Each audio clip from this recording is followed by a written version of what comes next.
Yo, what's up, guys, and welcome back to the first edition podcast. I said that intro way too similar to the What's Good intro. I need to maybe find like a different way of doing this one. Otherwise, it's going to just become the same. How you guys doing? It's a podcast. Podcast, Oh, yeah. thank you. We made it to episode 2. I know. I didn't know if we would. Yeah. But we did. Surprise 'em. So that's something. So wait, One went well, though. Number one went first really of all, well. let's get that out of the way, guys. Thank you so much for the support on the first episode of the podcast. It exceeded expectations on my end. I'm not sure about you guys.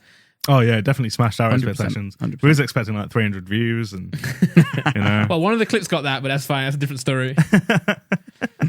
But you can't have everything. Yeah, the support and just the response was great from you guys, so thank you so much. A lot of you were just saying that you enjoyed the laid back style, which is that's what a podcast needs to be. So we're happy about that. Yeah.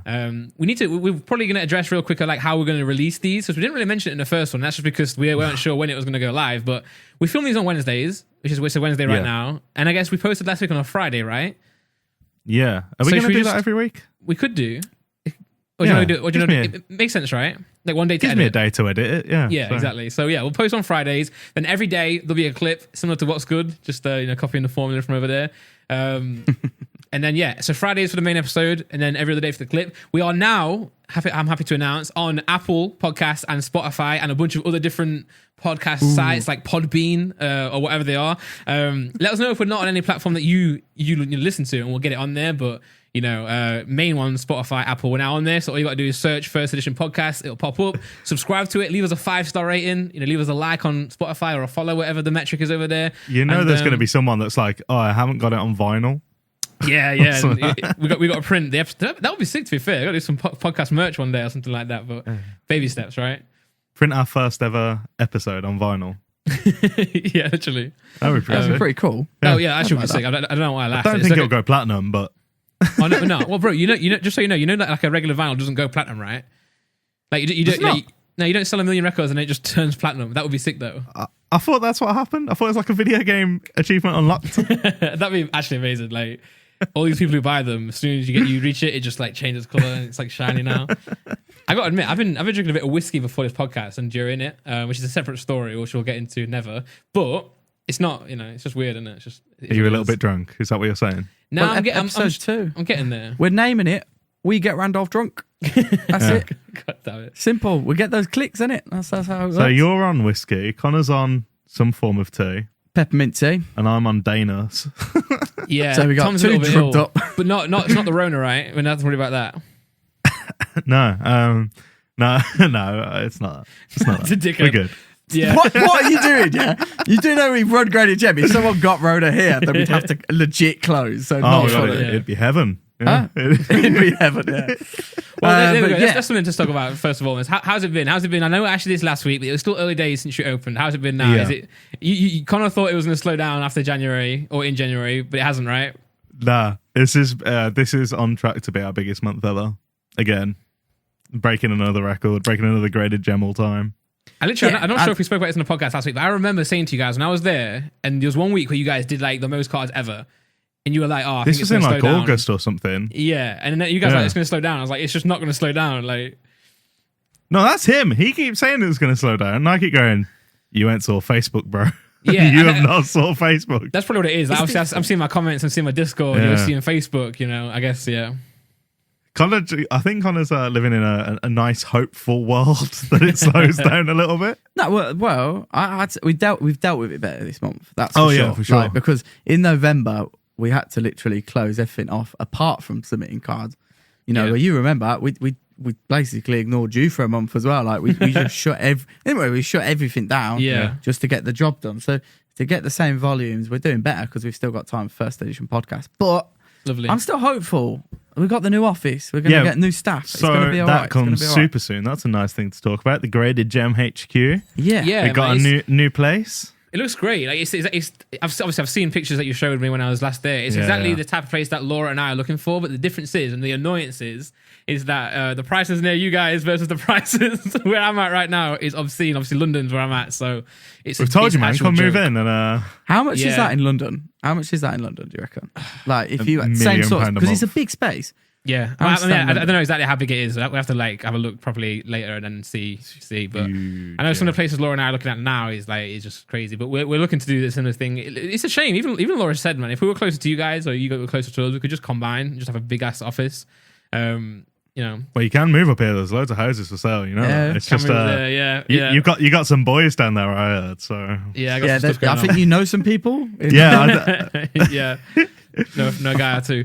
But no, it would be sick. I mean, like, you got Poker and Warehouse there, got the Graded Gem Warehouse there. Then we have like a studio for the content. It'd be very, very sick. Maybe one day, but well, we're getting a studio anyway, so you could just come over. I remember there was a point where someone asked you if you'd rented the Graded Gem studio because for like 2 months on your channel, every week there was just a video in our house. You know what? There would have been more. Like, I don't think I've ever spoken about this, but when I came that day, was that the day when I got the cab?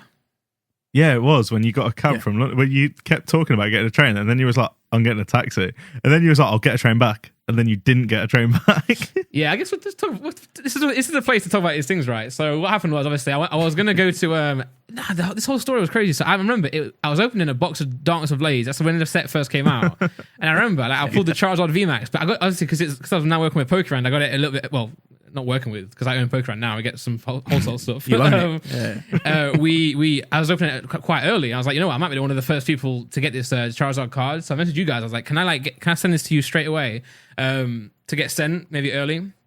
And you guys, and then I think Tom said, just bring it, man. Just hand deliver it. I remember this very vividly because I said to you, "Oh, just bring it down at some point yourself in person. We'd love to see you." And you replied instantly, and you were like, "Okay, I'll be there tomorrow." And I was like, "What?" Bro, I get things done quick, man. And then I guess same thing with the Logan stuff. Like the biggest credit that we had there to the channel and everything was that I just went super fast, just didn't sleep, just got it done.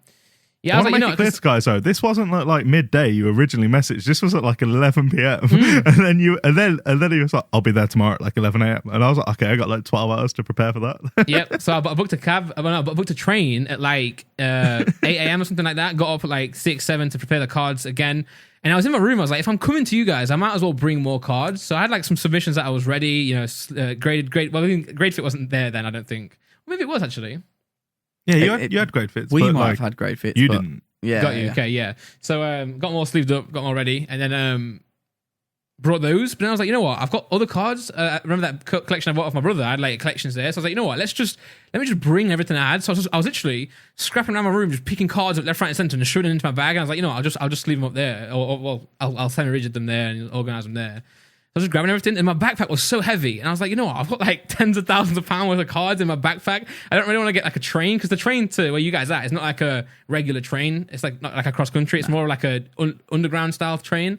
I was like, you know what? I might as well just get a cab. Like with the amount of cards I'm taking, it's better to have that extra cost for the insurance. So I took a cab there. It was actually really nice. It just took me straight. No, it took me to. It wouldn't take me to your house for some reason, or the location. Yeah, because it took me to the train station. Nowhere, yeah. Yeah. So then you can pick me up, and then.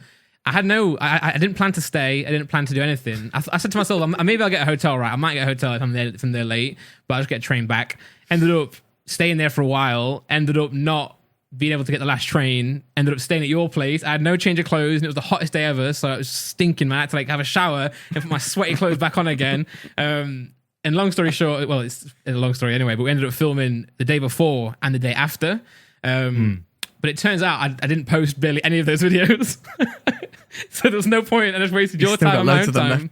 Yeah, still got loads of them. Maybe we should post them. Yeah, you filmed a load of submission videos. So what you should do is film them the day before, like the day you get your returns, and just be like, "Oh, guys, look at the turnaround time." Yeah, I just get us into even more trouble with everyone. Yeah, I might put those in the video as maybe like if we do any predictions. But I think it was around that time where I posted a submission video and it just wasn't doing very well. And I was like, you know what? It's when I decided I'm just going to do returns. With that being said, I'm posting a submission video tomorrow because I had no ideas. You know. So that was a fun time though. It's like I think the good thing with us is that we just get on well, don't we? So it's sure. Anything we do then professionally is just nicer. So we can kill two birds with one stone, get some like business stuff done or filming while also like chatting. I remember we had some pizza there as well. So it's good really. That's chill. I'll do anything for pizza. I'm not gonna lie. Once this crap is over, we'll do it again. Do some more. I'm sure. Yeah. And you can come and see the new one. You could open it up. Get your little scissors, get some scissors, and you like could a ribbon. Yeah, you know what I'm thinking? We could do this. This could be a segment where we could title this one something like when did Randolph and Graded Gem meet? because it's probably a story that we often. I think the tough part about a podcast is what I forget with mine and Simon's one as well is like we forget that a lot of people don't know stuff. So even though it's boring for us to talk about together, the audience don't know it yet. So it might be quite interesting. So I guess we can talk about the history of what happened. A long time ago, I sent you a tweet. Yeah, a DM on Twitter. A very long time ago. You said you were interested in cards and stuff, and I heard it because I watch you guys. Yeah, and do you, Tom? Do you watch them just a little bit? I do watch them quite a lot. And I just messaged you on Twitter, and if I remember rightly, you just looked at my profile and was like, "Who's this guy?" And then saw that like people you followed me and stuff. And then you were like, "Oh, is that graded gems and graded Groudon? Is that right?" You tell your version of that bit because that was your side of it. Yeah, so that's when you first reached out to me. Which obviously, if you didn't do that, we would never be in this position now. So that's sick that you've done that. But when I came back into collecting, after finding my childhood cards and after getting back into the cards again, it was when Pokemon Go came out. It was before Evolutions, like a few months before Evolutions. I think the last set back then was like Ancient Origins around about that time. So Steam Siege, Ancient Origins era, just before Evolutions came. Really investable sets. Yeah, so the middle of it. Should have bought them up. Ancient Origins actually a pretty good set, to be honest. It's got the Lugia, the full art. But I was watching videos back then, like YouTube videos and grading videos and just like on Instagram and stuff, chatting to people. And Connor was one of the people. I don't know if I found your videos first or if I found your website first. I think I found the videos and then found your website through that. But you used to have a website, gradedgroudon.com or something like that, where you used to sell your, as you do, you sell your PSA cards. And I think my first ever card that I bought was actually from Connor. Obviously, I sent mine off to get graded myself, but the first one I actually bought graded that I didn't submit myself was from Connor. My first edition Meganium from Neo Genesis. How much was that? It must have been like 90 quid or something like that. 90 quid? Maybe. I ripped you off well bad there. Maybe I'll find an email one day. Yeah, maybe it was less than that. But I think I bought that. I bought a Misty off you, I think, as well after that, perhaps. And I used to message. I'm surprised you found my channel. It was tiny back then. I used to watch. No one else was doing PSA grading videos though. It wasn't. I would be part of everyone. It wasn't that big as well. Like we all look back to 2016 being the first like boom of Pokemon cards, but it's nothing compared to now. It was the first time PSA grading come to the fore, like or grading cards came to the fore, Pokemon, wasn't it? In 2016, like yeah, for sports, obviously it was big anyway. But like it was the first time we ever saw like a big increase in interest. Like back then, it was just me working Sainsbury's night shifts, doing graded Groudon on the side and having fun with the cards. And like the old style videos you would have watched were like first edition based, Neo Destiny, like all the old school Watsy stuff that people dream of now. And it was just me just flicking in binders. Yeah, I saw you literally buy the first edition Neo Destiny set, and you literally found the Shine Celebi there, and you're just like taking it apart through little plastic wraps. I like the videos. I like the hardcore, like gritty, just like collection videos, and that's what it was back in the day. So I used to watch you from that. I used to know the name Graded Groudons. I used to obviously know that and knew Connor. Message you a bit on Instagram. If you go, now that I finally got back into my Poke.Ran Instagram account, I actually went through the messages, and so many messages were there with a lot of people now who collect. They used to chat back in the day. Even Leonhardt used to like all my photos, so we must have been in the same circle back then. I think he unfollowed me now or unfollowed that account since, which you can't blame him. Leonhardt? It was inactive. But I was saying this at the top. The circle was a lot smaller, wasn't it? Like everyone knew everyone. Yeah. And now, like Poke Revy's blew up. You've obviously blown up. Yeah. I haven't.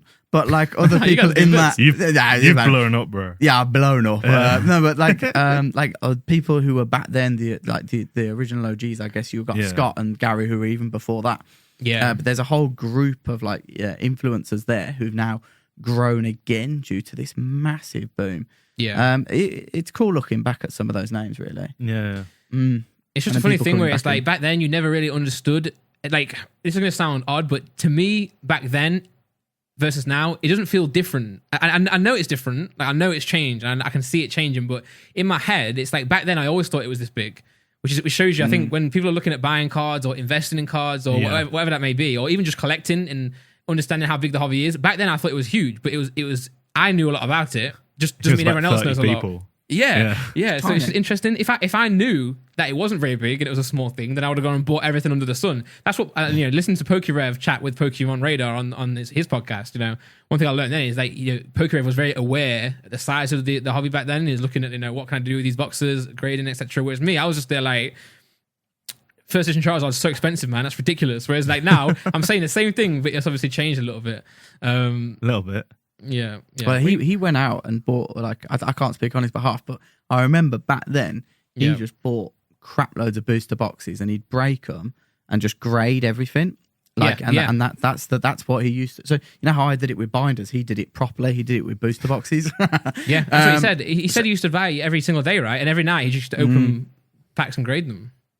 Yeah. No, to be fair, his story is really interesting about, because he was a massive seller before he even became an influencer, if that makes sense. Yeah. And then from there, he turned into this huge influencer and doing the box breaks now.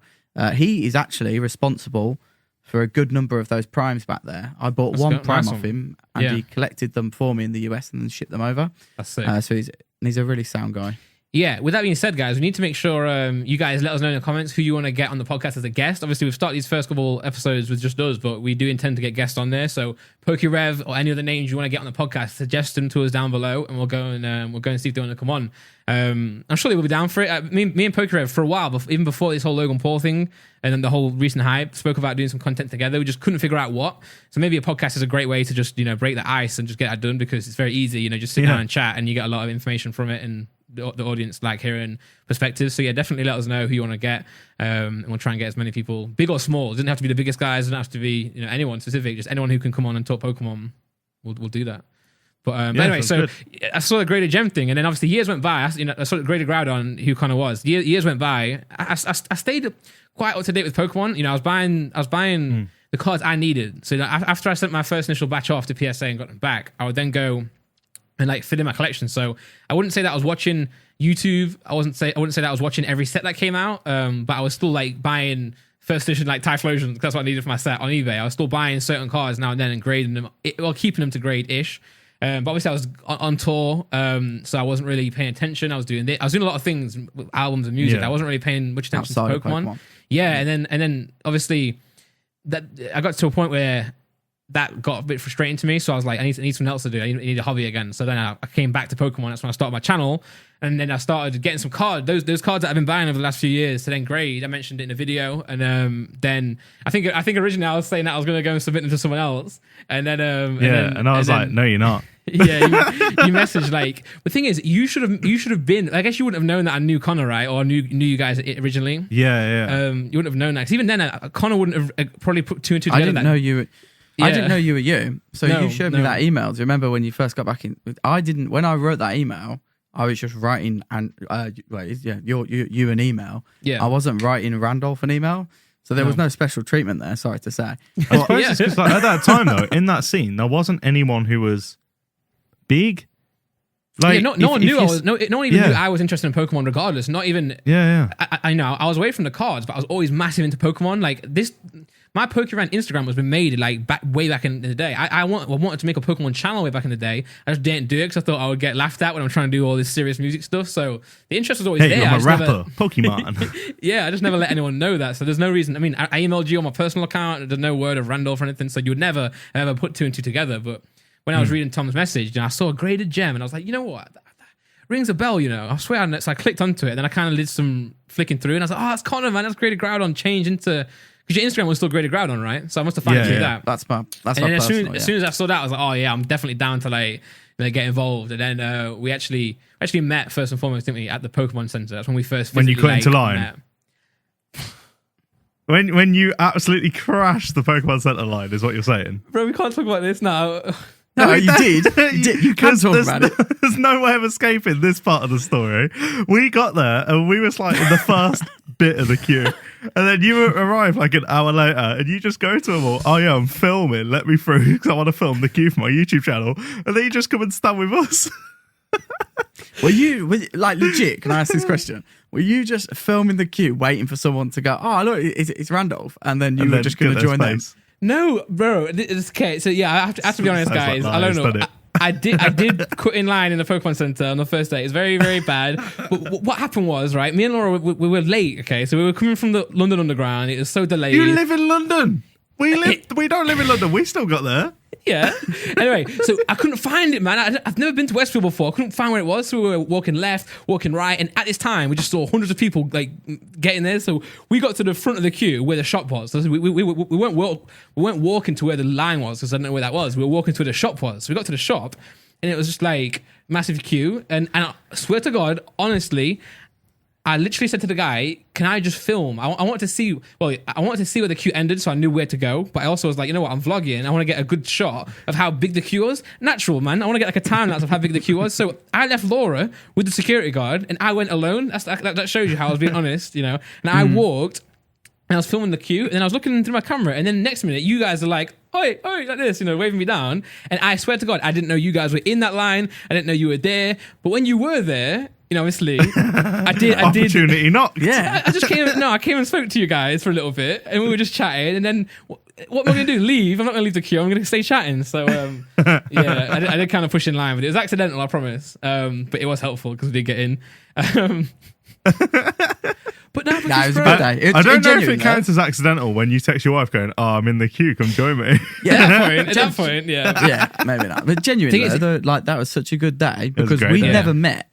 Properly, and then we just chilled out together. Yeah, so we were easily. still in the queue for like 3 hours, and we just didn't stop chatting absolute nonsense. I talk too much, man. I hours. always talk too much. Like, I always give. That's give a away. podcast. Yeah, that's what we do. even on podcasts, I speak too much. I got that you guys talk, but that was a great day, man. Obviously, it was a good thing that the queue was so long. Otherwise, we wouldn't have been able to chat much longer. And then I think after that session, or not session, but after that like day, we went on whiskey after that. After about that the day, Jameson, yeah. Yeah, I was like, you know, these guys are good guys. So I'm happy to like work with you guys. Happy to like chat, and then I guess it built from there. But probably without that day, probably wouldn't be, you know, at the level we're at now, right? In terms of working together sure, and chat, that really helped it because obviously, as much as you want to, you can't really gauge someone through text, right? Through WhatsApp. So no, you can't. Now we've met each other. It's good, and it's really nice as well because like you're probably the only person out third party we can really talk in detail about this specific things, isn't it? Yeah. I mean, we get to talk to each other, but we're sick of each other. Yeah. By the end of the day, It's so like it's nice other to friends speak. in real life. I say friend, singular. It's like we can't really go and talk to them about Pokemon and all that stuff. Like with him, I'll go ice skating or we go out for a drink or whatever. We don't talk Pokemon. Whereas with you, it's like, this is our biggest hobby. Let's chat about it. Yeah, and I just don't have any other friends. Well, this is my friendship group in this podcast, guys. So that's it, really. And that includes all of you. So it does, yeah. That's good.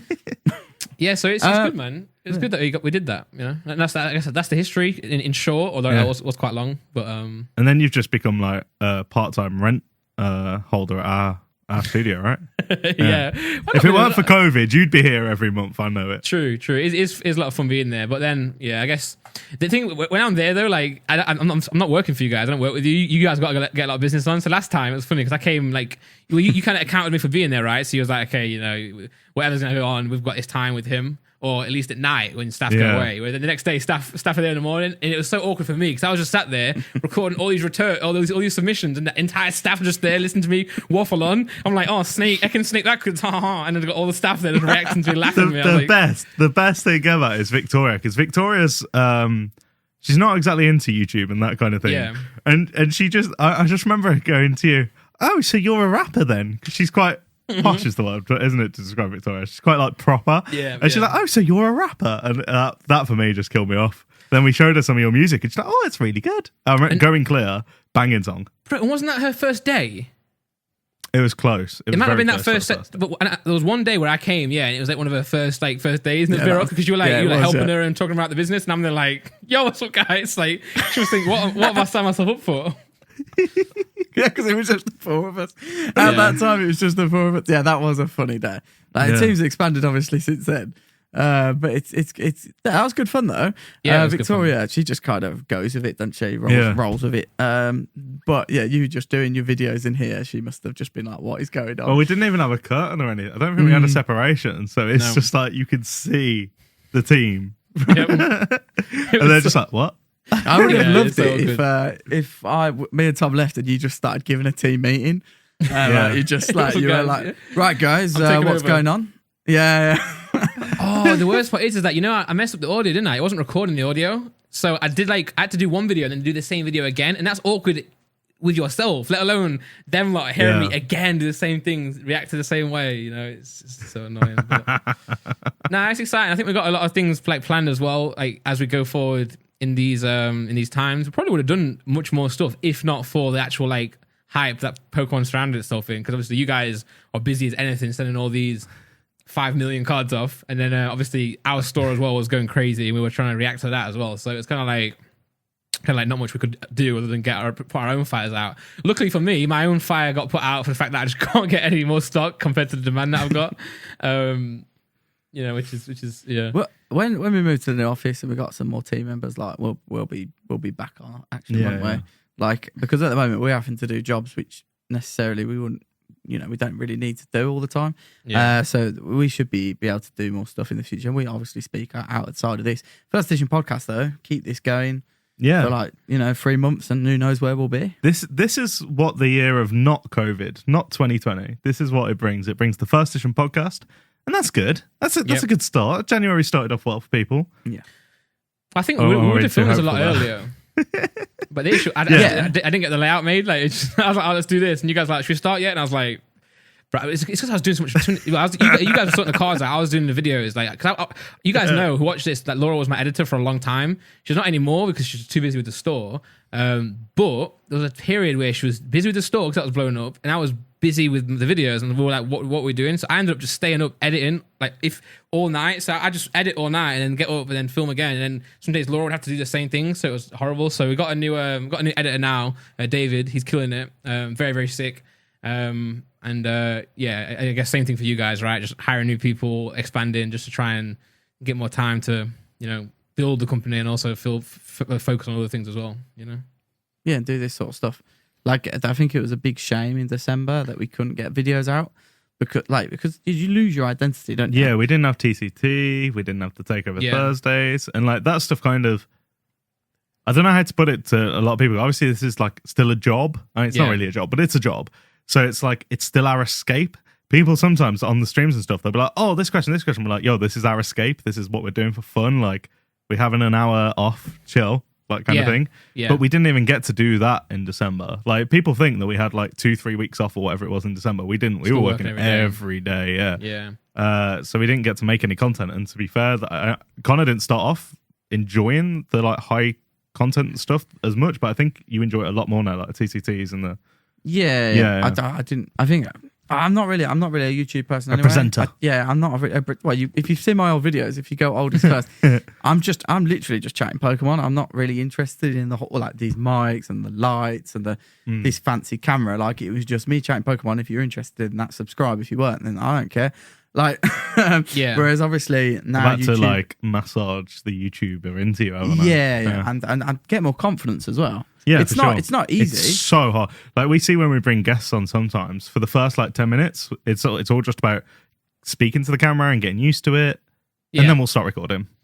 Yeah. Well, I think that's good though. When you combine the knowledge and the experience that you have, Connor, with the, you know, higher quality videos that you guys are putting out now, it's the best of both worlds. So I think I mean, me as a viewer and as a viewer, submitter of Great Gem, and just a fan as well. Like, I think it's good that what you guys are doing, and I was a fan anyway of your original videos, so it's even better now. You know that you stepped it up, and you know, Tom it's not got audio all the time. Yeah. So it's good, man. And I think even with my stuff as well, I think when it was clear when I first started posting that I wasn't just someone who was like opening packs, like I had like a bit of substance behind me. I knew what I was doing, what I was talking about, and I think that's why a lot of people enjoyed watching, because they could see the passion there. And it wasn't like I just started. I mean, I'm glad I started when I did. Sorry, if I had have not started and I would have had to start in this Logan Paul hype, I would have never lived with myself, because I would have felt so ingenuine, and I'd have felt like I was just here for the hype and riding the train. So I'm glad that I started when I started, because like I told you, I've been wanting to do this for 4 years, you know, and never like bit the bullet and just did it. So I'm glad I did, because I would look like an imposter now, just trying to like catch the wave, and really like I'm actually a fan, you know. Gives you integrity now. Because you had that old content, or like you had the hidden fates, you had the you know, you had that interesting Pokemon. And then when it did blow up, you rightly took advantage of it. But people were like, "Oh, that's it," because you know you've got integrity, and like a lot, you know, everyone respects you, especially in the UK. Like for Pokemon, like there's no one bigger. Like everyone be like, "Oh, like you guys are cool graded, Gem, but could you DM Randolph for me? Do you know what I mean? So it's great, and it's great that what you've been able to do, and well deserved as well, because it's a lot of hard work, and I think people forget that sometimes. Like you said, you had to do days and nights, and no one else was putting in those shifts, and you did. Yeah, I mean, people always say, sorry, carry on. No, go on.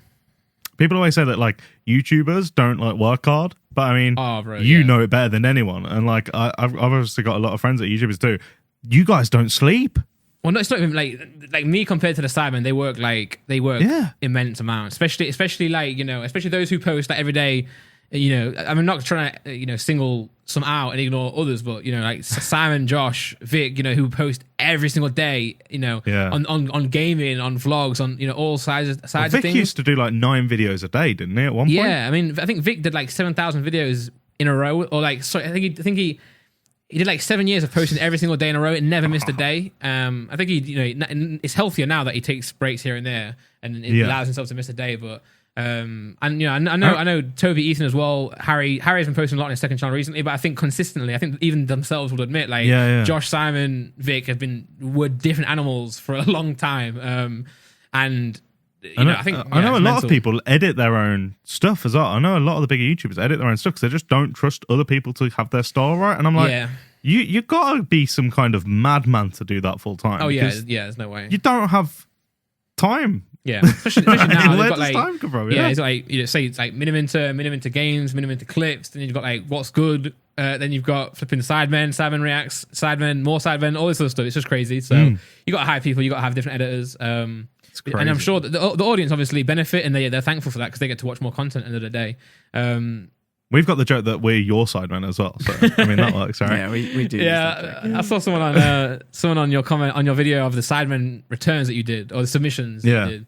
Someone was like, "Oh, the Sidemen reacting to the Sidemen." Yeah, yeah, it's mental. But no, I think it's good, man. I think recently my content has been struggling. I've been the views dropped off, which is natural anyway. But then even now, I just don't know what to make because, for reasons I've said before, I got very burnt out with all the Pokemon stuff and all the YouTube side of the Pokemon stuff, and I was like, you know what, I'm just not enjoying this. And I was like, how can I continue to make videos when I'm not enjoying it, and they're also doing bad because of 2 reasons. One, because the hype's slowly dripping a little bit, but also because of my, like, you know, people like my content because they see me enjoying it. If they can see me not enjoying it, it's like it's bad, you know. And I wasn't enjoying it, so I had to just take a step up, like you guys did. You had to take a break a little bit. I took a break myself over Christmas. Cause I posted every single day for like a year, man. I think I took a break. You know, before I bought that Scarage set, that's my first break I ever took on the channel. So I took a week's break, and that was the best thing ever for the channel. I came back fresh, came back organized. This last recent break, I didn't really come back fresh enough because I wasn't like, when I had my first break, even though I wasn't posting, I was still working every day to get the layouts done, to get the content style done, you know, to figure out what I was going to do. This time, I was actually taking a break where I wasn't even thinking about Pokemon. You know, I was opening packs like with Laura, with my mum, like privately, but I wasn't like actually. But it's a good time to reflect, though, right? Coming into the new year, and I'm sure, like we've been able to start the first edition podcast, and I'm sure, like when Shining Fates is due to come out, like that'll be a big part of your ramping up, and the big thing is you've gained all these subscribers that even when you're not massively hyped, you're still going to have average more views than you did before. We've still grown massively. Like, we were hitting like 10,000 views at one point. I was like our worst, and I was still really happy with that. And then now the worst, you know, has gone up now. So it's definitely thankful. Definitely it's expectation, isn't it? It's expectation. Like now, because now your videos are doing worse, but they're doing 4 times better than they were before. So it's expectation. And expectation's a weird thing about how it plays with your mind, because you could be doing so much better in comparison to before, but you're like, oh wait there, this ain't doing as good as this particular time. Well, it's like my Instagram 6 months ago, I'd be like super gassed about 30 likes, and now if I post, bear in mind I'm posting less now, if something doesn't get like at least 100 likes, I'm like, oh, that was a shit post. It gets to you, man. And it's like it's the way these social media platforms are.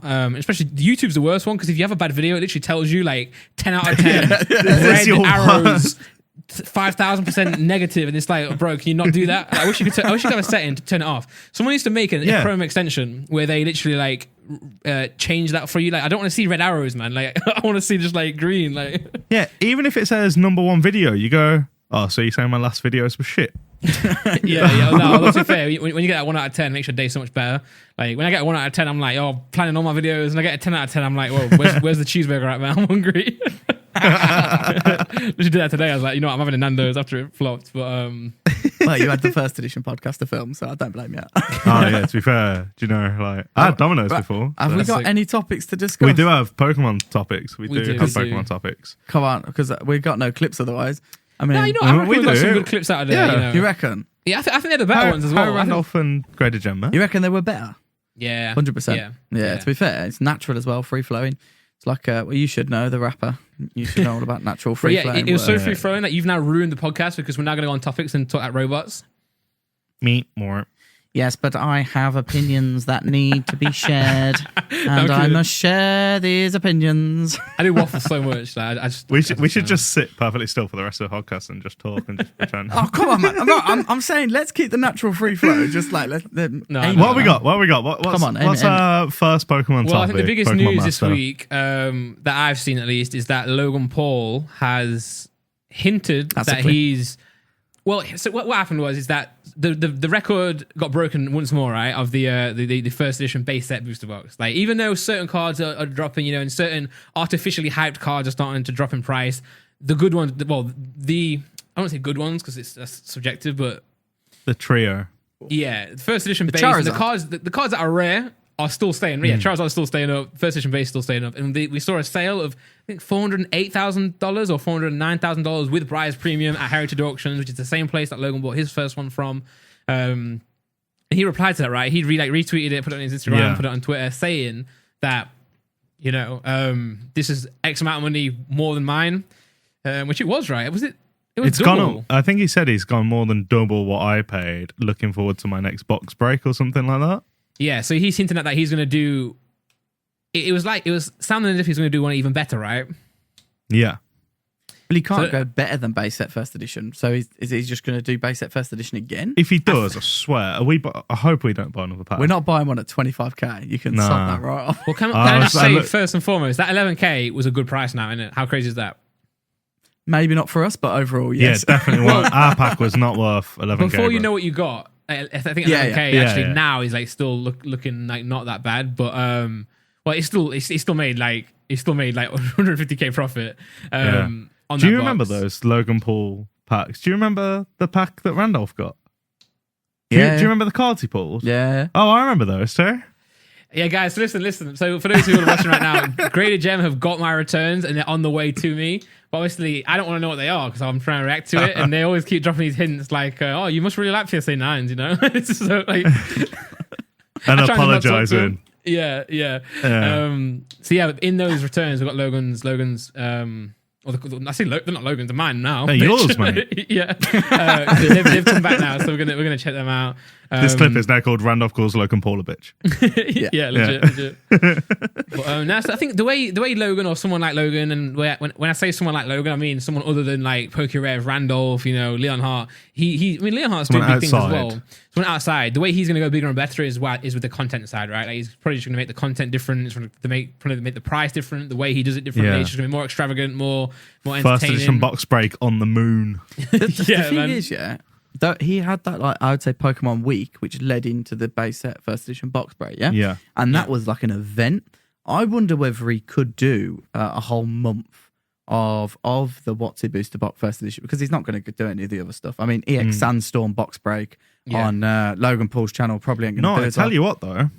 He could do a thing where it's like, I open a box of every single booster box, and you pay like say an amount that's like the average for like all of the boxes plus $500.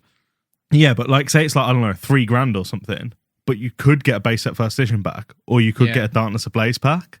Yeah. Oh, nah. Yeah. Not Darkness. Nah. No, like at least every single. I'm saying every single box ever. That'd be mad. The thing is, that would be millions. Yeah. But millions. My guy's loaded, so yeah. I don't know. I don't know what he's going to do. Actually, I know he's going to do it big. But what he said to me when I spoke to him originally, before he even did the box break, was that he's paying attention to the 25th anniversary, and that's same with Gary V, which we'll talk about later as well. These guys are paying attention to the 25th anniversary, because what did last year really have for Pokemon? Like what what did last year have for Pokemon other than Logan Paul getting involved, or other than a bunch of people getting involved? Nothing. Maybe Pikachu COVID. promos? Maybe COVID was what like put people back into the hobby. But what did Pokemon do differently that they weren't doing in 2019 that brought people into the hobby, other than releasing Sword and Shield, other than releasing new sets? Nothing really, right? Whereas now, next year or this year, It was Mad Charizard Charizards, hype. yeah, but they've always done that, right? Done that for the last 4 years.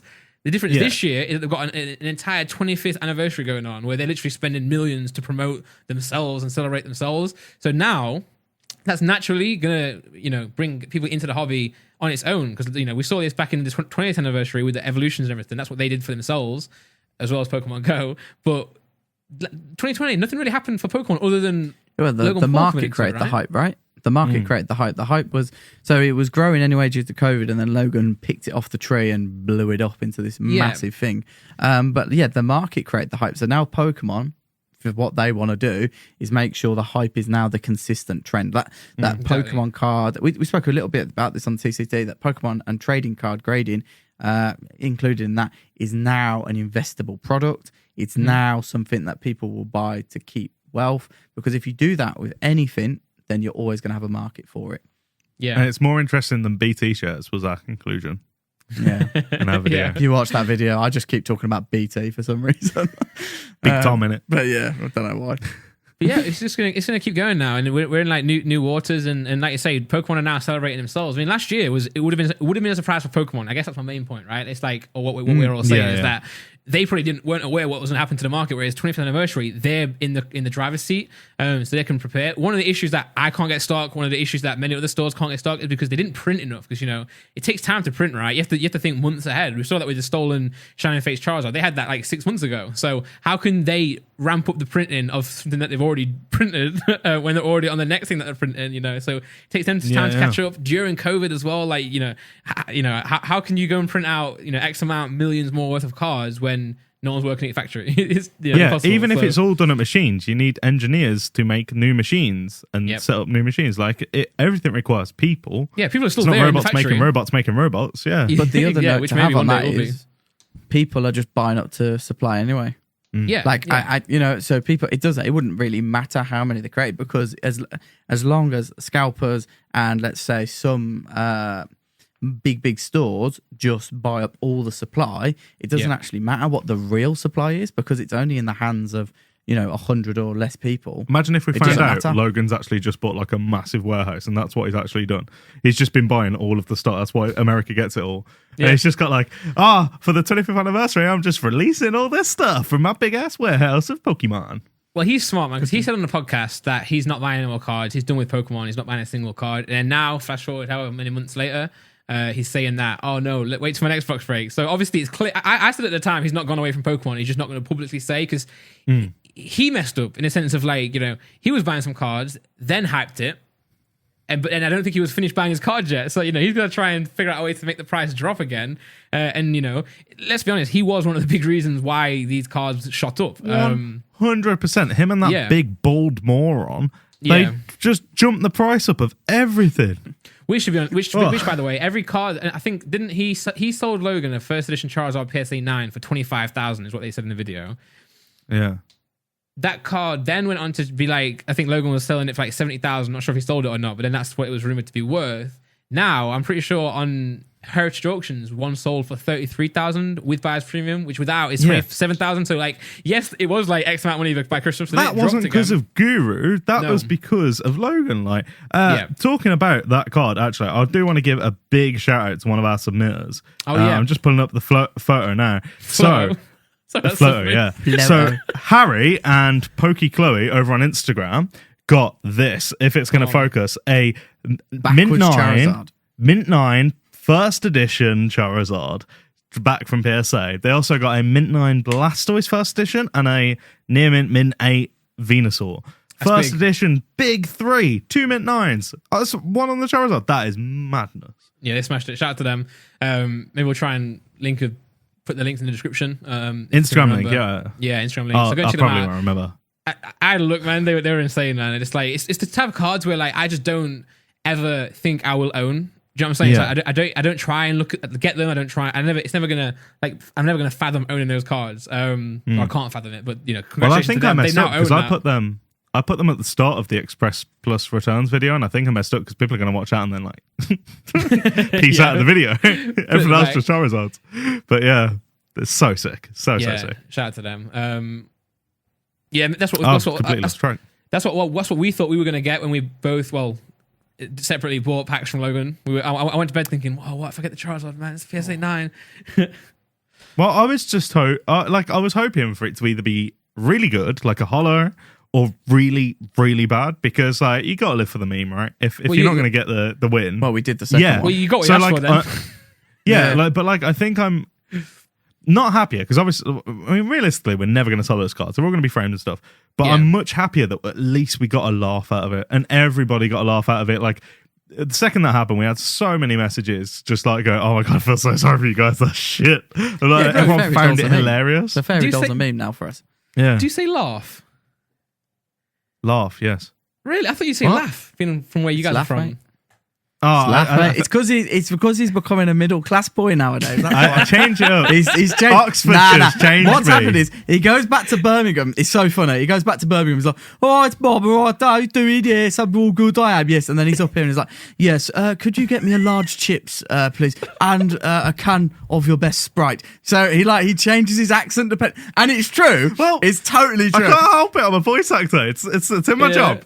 Yeah. So he's like one like I'm a mimic. Yeah. One you're like, "Oh, bad man from Birmingham," and then the next minute you're like, Bad "This man from posh guy." Birmingham. Yo, posh give me man your from- Pokemon cards or I will stab you. And then from Oxfordshire, you're a posh boy. It's so funny. Oh, please, Yeah. sir. Can I have your Pokemon cards? So Yes. funny. So I don't need to interrupt, but you have to have fun in this podcast, right? Otherwise, it's going to turn into the main issue again and just being at work again. So it's all laughs. Yeah. But yeah, so I think what we're going to see again, we're going to just for those watching, we're going to see another price hike at some point. And we're going to see Logan do something dumb.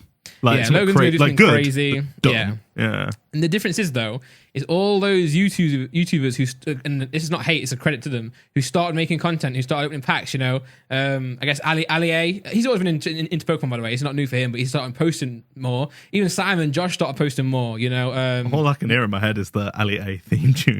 Set me off. Yeah. Noah's been posting, so there's so many more YouTubers now, and credit to them, it's amazing. What do you think is going to happen when it happens again? But you've got now, not only have you got Logan's 20 million subscribers, you've got 2,000 people's million subscribers now. It's going to go crazy and crazy and crazier. And I think we'll talk later in this podcast about the state of what's going to happen in terms of the marketplace and the amount of graded cards going back. But can you let us know before that content comes out? Because we'll need to highlight 10 more people again. Right, you got to do it now. It's gonna. I'm not even prepared for it. I'm not prepared, but it's gonna happen again. It's gonna get worse. Well, it's gonna get worse, but / better. It's not a problem. Yeah, it's gonna get bigger. Bigger, yeah, and we have to deal with that the best way we What the can. market has to do and Pokemon has to do is, because obviously COVID hopefully will go, it's not going to be so much of a problem going later into the year because hopefully we'll have vaccines. What Pokemon have to do successfully is make sure they're still successful and the hype's still there, even though we can still go out. Yeah. Like they've got to prove that. No, big, they do. innit? But Yeah, they it's have gonna to be prove hard, it. though. They have to prove that this is worth your time, even if you can go out to the pub. That's gonna be their challenge, and it's going to be interesting to see. Just whether imagine it someone works. using a booster pack as a beer mat. You know how we always use the argument about how it's now cool to talk about Pokemon? Because obviously you're in the scene now and like we can relax and have a chat. It now needs to be acceptable to talk about Pokemon in the pub. Yeah, they need to be behind the bar with the snacks. Yeah. Oh, can I have a pint of your finest and a pack of Pokemon cards? He's back in Birmingham. Isn't it?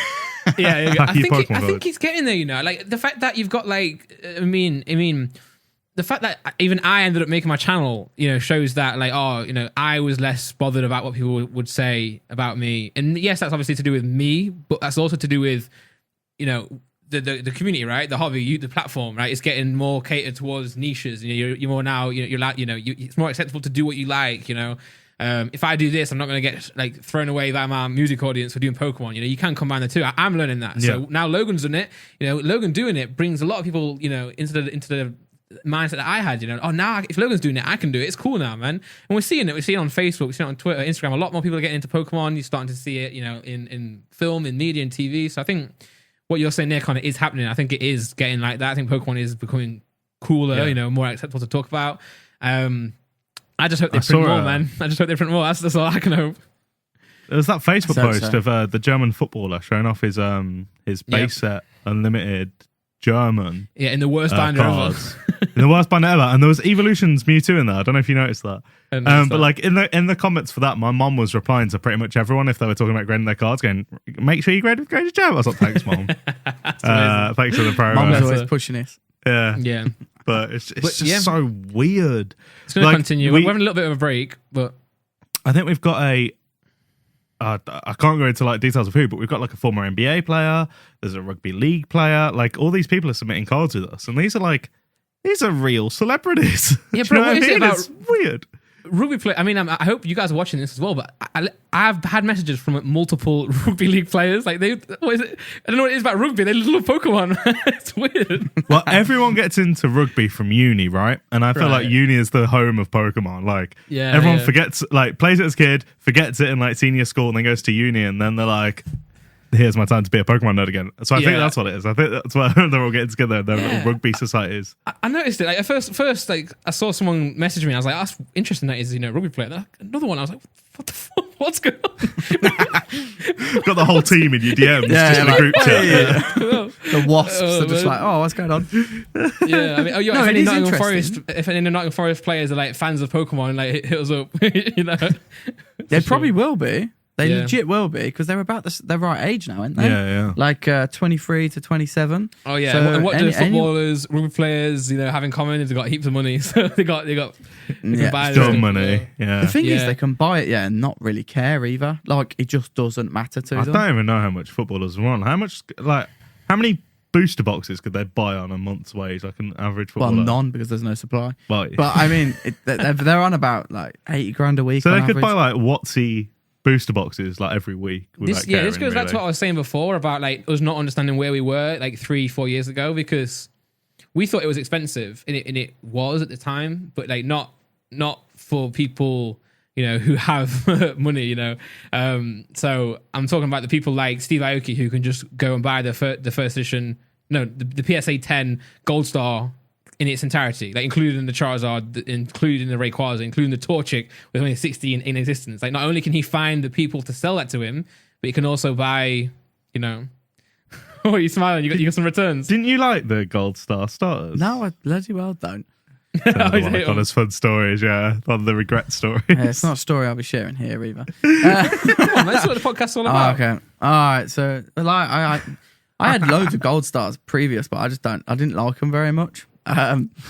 So I had like PSA 9, loads of them, and I just sold them like way too cheap. Including the starters from Team Rocket Returns, the originals. Yeah. Oh god. There was just something about them. I didn't get on with them. I didn't really like them. I don't know they're big now, but that's the reason. I don't even have the Groudon Gold Star, and I've got every other Groudon. Nearly every other Groudon. You know what made me mad? Don't have the SL Groudon, and it's a nice one, isn't it? The reason I'm mad then is because I watched your video where you probably said, I don't like Gold Stars, because I graded the Mewtwo in a 10, the Celovine 9, which is my favorite Pokemon, the Trico in a 9, and I sold them. I'm sorry. I don't know what it was. I think it was just, I don't know, like the sets were more interesting to me, and like the EXs, and then I'd get to the Gold Stars and I'd be like, cool, you put a star. I don't know. It just never hit me. Did you never get that it was shiny, or it just never really hit me? It never looked interesting. I know there's Gold Star collectors out there that like. It's weird though, because you were into the shine-ins. Yeah, I love the shine-ins, but then not the Gold Stars. I do find that could be that bloody Regirock freaking Gold Star. To be fair, yeah. And the binders. It's weird. I think this is why I'm really like on my channel now. I want to make a lot of videos in a style of like what my opinion on the market, or my opinion on what to buy, what to sell. And I don't want to do it because I don't want to seem like I'm there trying to promote clicks and views. Yeah, or the wrong thing. I'm just trying to share what we're all interested in, but I want to as well because I want to speak my opinion, but I'm scared to, especially because back in the day I used to really like the EX card. The original EXs, the lowercase EXs. Yeah. I really enjoyed them, but I had, I watched YouTubers who were all into Watsy, and they were not into these EXs, and they neglected them, and they didn't like them, and they publicly said these aren't great. I'm not looking for these, and kind of brushing them off. So I did the same. I was like, I don't want them then. So I've sent some off to you guys from my original Shadow collection, and if I didn't go and do music, and if I didn't delay sending those cards, I would have sent them to PSA, got them back, and I would have sold them. But Yeah, so it's a better thing. Yeah, I'm glad that I didn't do, because now I'll keep them now. But you got to not those watching as well. Don't listen to us all the time. Like just because Connor likes a certain style of card doesn't mean you should like it, and just because he dislikes a certain style of card doesn't mean you should dislike it. Just find what you're into, but at the same time, we are allowed to share our opinion. I'm not mad at anyone back in the day for neglecting the EX cards. That's their opinion, but you have to, as a viewer, as someone who's consuming all this content, make your mind up and figure out what you want to get.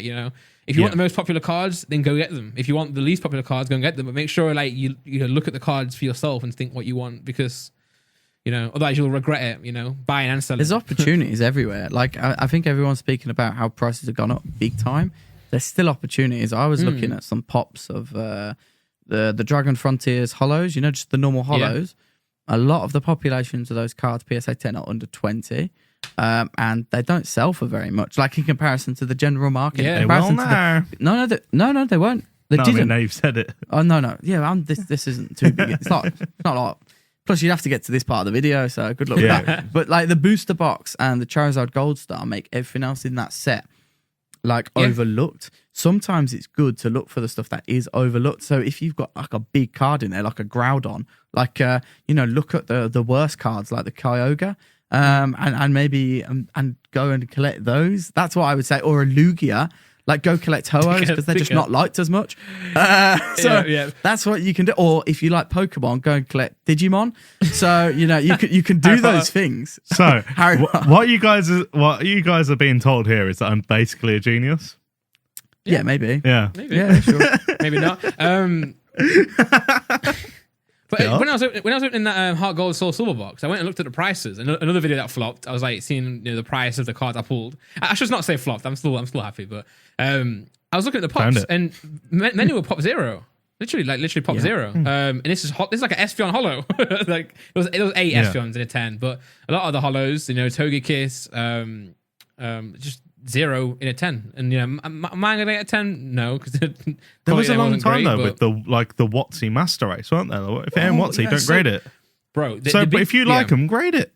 The biggest difference between now and 2016, which was the last big boom that we will know of, is that no one would look at modern at all. No one in the actual collecting, grading community would ever pay attention to modern at all. The only people buying the new stuff was to scratch the itch of packing something, right? To put it in a binder, which very loosely, or you were playing the game. That was the only. Not that there was exceptions, but that was the main kind of like mindset. Or you were Connor. Yeah.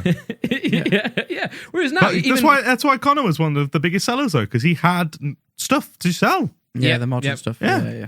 And now the reason we're seeing no products in stores, the reason we're seeing no products at distributors, the reason we're seeing no products anywhere. It's because people are buying modern now.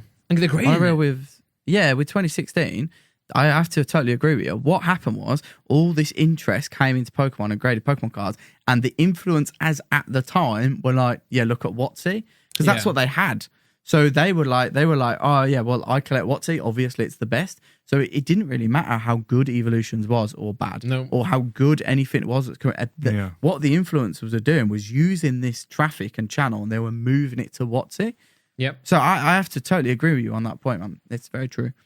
What we're looking at now, people are looking at modern now, and it's healthy. I think it's healthy. And now I'm complaining that we're not getting stock, but I'm happy people are opening packs. I'm happy people are paying attention to the new stuff, because a lot of it as well does look better than the old stuff. And I know, I wouldn't believe that back in the day because other YouTubers would tell me that, but it does, man. Like some of these full arts and these secret rares and gold cards, it looks so much better than the stupid cards from WotC in some cases. Yeah, the technical aspect of like the artistry has improved just because we've got better manufacturing processes and stuff. People can't deny that. People can't deny that there's things that are physically possible now that just were impossible before, and that allows a lot more creative freedom. Like if you've got Photoshop or if you've got Paint, which one's going to give you the better result? Usually it's Photoshop. That's what they've got now.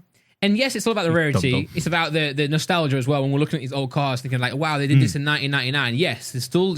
I'm not trying to diss WotC at all. But I'm trying to say, look at what else we've got. And I think let's just put the prices on here of the screen if this is going to work. Like this is Vivid Voltage, right? It's the last set, and you've got the Celebi Amazing Rare in a 10, selling for $217. Charizard rare card, by the way, not even a holo, $225. Raikou, $300.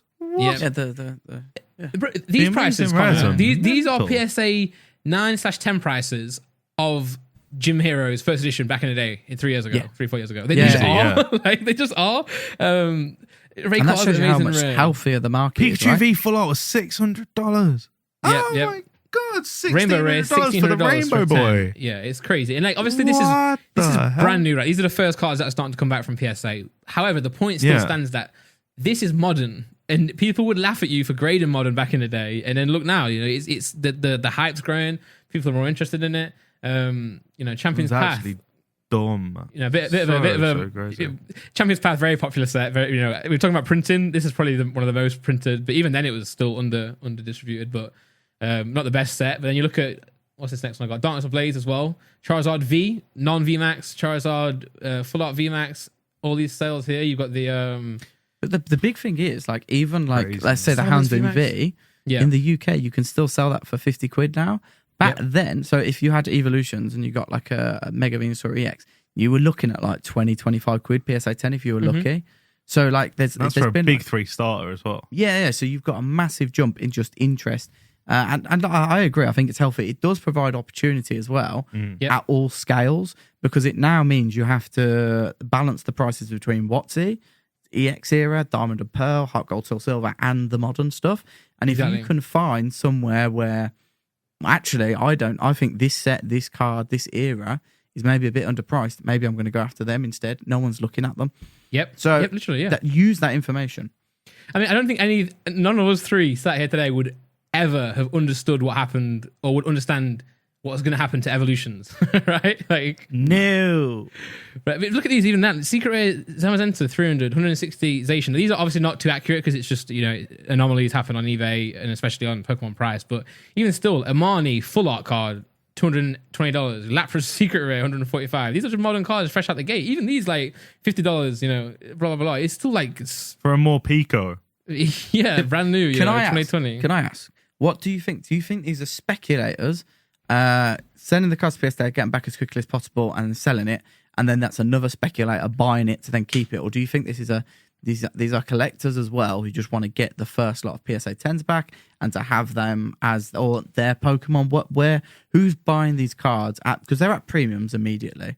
What I want to know is who has graded a Cloyster reverse foil from the brand new set on what I can only presume is like Super Express, because they've got that back already. Yeah, to be fair, this is Darkness Ablaze. Yeah, it has to be some sort of Express. Yeah, but like, people send their favorite cards, but I think it's a bit of both. What you just asked there, Connor. Like, and this is why it's so dangerous when the investment stuff is being spoken about. Because people get hurt, man. Like people have got hurt in this last year, right? Buying these Charizards, these what's this stuff at these premiums, and now seeing PWCC each month just drop and drop and drop, because you're getting people like Collectibles Guru hyping these things up for his own pocket to sell his cards that he owns, and then when they drop, when the hype's gone, once he's finished with that card, it's going to slowly, naturally, drop a little bit, and then that person's thinking, oh man, like I've just spent like 10 grand on this card and it's now worth like 5. That's a big, that's a big problem. And if that person was buying it because he wants it, that's fine. If this guy's buying it because he doesn't care where it goes in the future, that's fine. But some people would have bought that thinking this might go for 20k next month, and it didn't. The 2-3 weeks after that Logan Paul video dropped, I didn't buy a thing, man. Yeah, I was just like, no point. I got the Blastoise EX, didn't I, before the Logan Paul video dropped, because I was like, whatever happens, I know it's gonna bang. Yeah. So you have to be really careful about when you buy it. Like, if at that hypest moment, you can't just expect it to keep going up. Unless the expectation when Logan Paul was going to do a box break every week. Like, you have to kind of, it's a lot of money as well, but especially base unlimited. If you bought base unlimited PSA 9s and 10s, you have been hurt financially. Yeah. Massively. Yeah. It's a shame as well. Yeah. And it's like it's a bit of a catch-22 as well, because sometimes, you'll have cards that you've been looking at for a while that are now available that weren't available before. So there are a few cards I've bought that I've not even looked at the price, and there may be a chance that the price has gone down a little bit. But that's not the reason I bought it. The reason I bought it is just because it's there now, it's available, and I picked it up. But I went in with the purchase knowing that whatever happens. I've got the card. But there are people out there who will buy it to make money or buy it as an investment, and now have got hurt. And we've had stories or got stories where we've undersold our cards in the past. You know, the Charizard that I sold famously on my story that I would love back. You know, that's a regret. However, I would much rather have sold a card for less than it's worth than buy a card for more than it's worth, because it just feels worse because you buy a card and it's now gone down. You're like, I feel like an idiot now. Whereas before, it's like, oh, well, at least I, you know, I've lost potential money, but I haven't lost money. So you know, you have to be careful. And even with these modern cards, you have to be careful. But I think the difference now is that, you know, a lot of people looking at these cards, they look great, you know. Snorlax VMAX Secret Rare, you know, I'll spend $200 on that because I just want the artwork. I think that's different. The population is different now. Back in the day, you know, if a card's a population of 200 or 100 or 50, yeah, that's more of an investment purchase, right? Because you're thinking, I want to protect myself, you know, in terms of no one else can have this card. I've got this card, no one else can get it. Only 50 other people in the world have got it. Whereas now, you're looking at Charizard from Champion's Path, right? There's 2,000 of them in the 10 now, say, or has been graded. You're looking at the price, you know, whatever it may be. No, there's over 2,000 of them in a 10. The Charizard V Hyper Rare from Champion's Path has over 2,000 pop 10. I think it's about 2,700 or something like that. Yeah. Like the pop. That is obscene. 2,300. Yeah. That is obscene. Yeah. But what I will say is, it's a different style of purchase now. So what I'm my point that I was making is that people look at this card now and they think, I'm not buying it because I'm going to be the only one of 50 people in the world to buy it. I'm buying it because I want the card. Like, I love the artwork. I want the card. I want that on my wall. I want that as, you know, to flex on Instagram, whatever the reason it may be. They want that, and it's kind of like the price will reflect that, yes. But they're not everyone's buying it because they want to flip it. Not everyone's buying it because they want to invest in it. Some people are buying it and because they want the card, right? And they just want the artwork. The market's still bigger. Wow, that was from Saturday as well. So that's 4 days old. So I think it is actually like 2,700 now. Oh wow! Yeah, so but the thing is, the market's bigger. 2,000, even if that hits 5,000 pop, let's say, you know, 2-3 months. Like, realistically, that's still only 5,000 cards. We all know that there's a lot more than 5,000 collectors out there who'd like that in a PSA 10. So you're basically trading the value of what it's going to be in the future, because Champion's Path isn't going to come out again. They're not going to reprint it because it was a crap set, unlike Hidden Fates. So, you know, people still might see opportunity there. Does it limit the value in comparison to sports cards? Because sure, they might stop printing this set, but I mean, we know for a fact just from looking at that, there's over 4,000 copies of this card. Whereas, like in sports card, your chase cards, they're numbered. They're like 1 of 199 or 1 of 50 or 1 of 10, 1 of 1. Do you think, obviously Pokemon can't do that because of playability? You can't have a card that is 1 of 1 or 1 of 10. They could have a collector's series. There's no reason why they couldn't do that. Some of that wasn't playable. But like, does it limit the scope of where the price can go with this new stuff, considering people are literally pulling it, grading it, that's it? Like, whereas WotC, there's no more of that left. Whereas Modern, there is always going to be some more of the next thing. There's definitely... the thing is with WotC, there is... There's more than people think. There's more than people think, but there's definitely also an opportunity with cards, I think, from Fossil, Jungle, Team Rocket, gyms, which maybe aren't the cool cards. Go and have a look at Gym Heroes PSA 10 first editions. All the value in those holo sets are 4 or 5 cards. The rest of those cards are like less than $1,000. Still, like, I'm surprised, man. Like, I mean, so I saw Josh, and I hope he doesn't mind me say, right? Josh from the Sidemen purchased a PSA 9 first edition Azumarill from Neo Genesis for £90. It's not a lot, is it? Like, during the really hype. For what you think. Yeah. It's mental. It ain't a lot. You know? So, and that Charizard that's just come out, I know it's not an Azumarill, but that's going for like $700 or whatever. So if you know where to look, Haunters from Fossil, cheap as hell. Like, there's just, if you know what you're doing, and I'm not saying like you should just, you know, buy them all up and hoard them and then sell them on, but if you want to go for those collection pieces and own a bit of WotC, you still can. Don't feel like it's impossible and it's out of reach. Yeah, it just again, just buy what you want to buy, but also like don't believe the hype necessarily, and don't get force-fed information. Like you say, look what you want. Look what if you love Haunter, go and buy Haunter, man. You know, don't be scared in this community. Like I get the question all the time. Like, do a video on how to start collecting cards, and I know I need to do that because, you know, I've had X amount of experience, years in the hobby, and people are brand new into it. But I get confused because I'm like, what do you mean? Just go and buy a pack. What do you mean how to start collecting? You know, how to collect the first card, collect your first card. You know, should be what it is. That's you should literally. How do you collect a card? You should go into Tesco, just be quiet, pick up a tin, then scan it. Bro, and then he owns a open it. Pokemon card shop. What would he go? Right, go to Pokemon, but you could, you know what I mean? Just like meme it, take the mick out of it a little bit. Yeah, and then explain it afterwards. That Like, simple. yeah, sorry for being so, meme right there. Yeah. But listen, like, it is like that. It's, buy.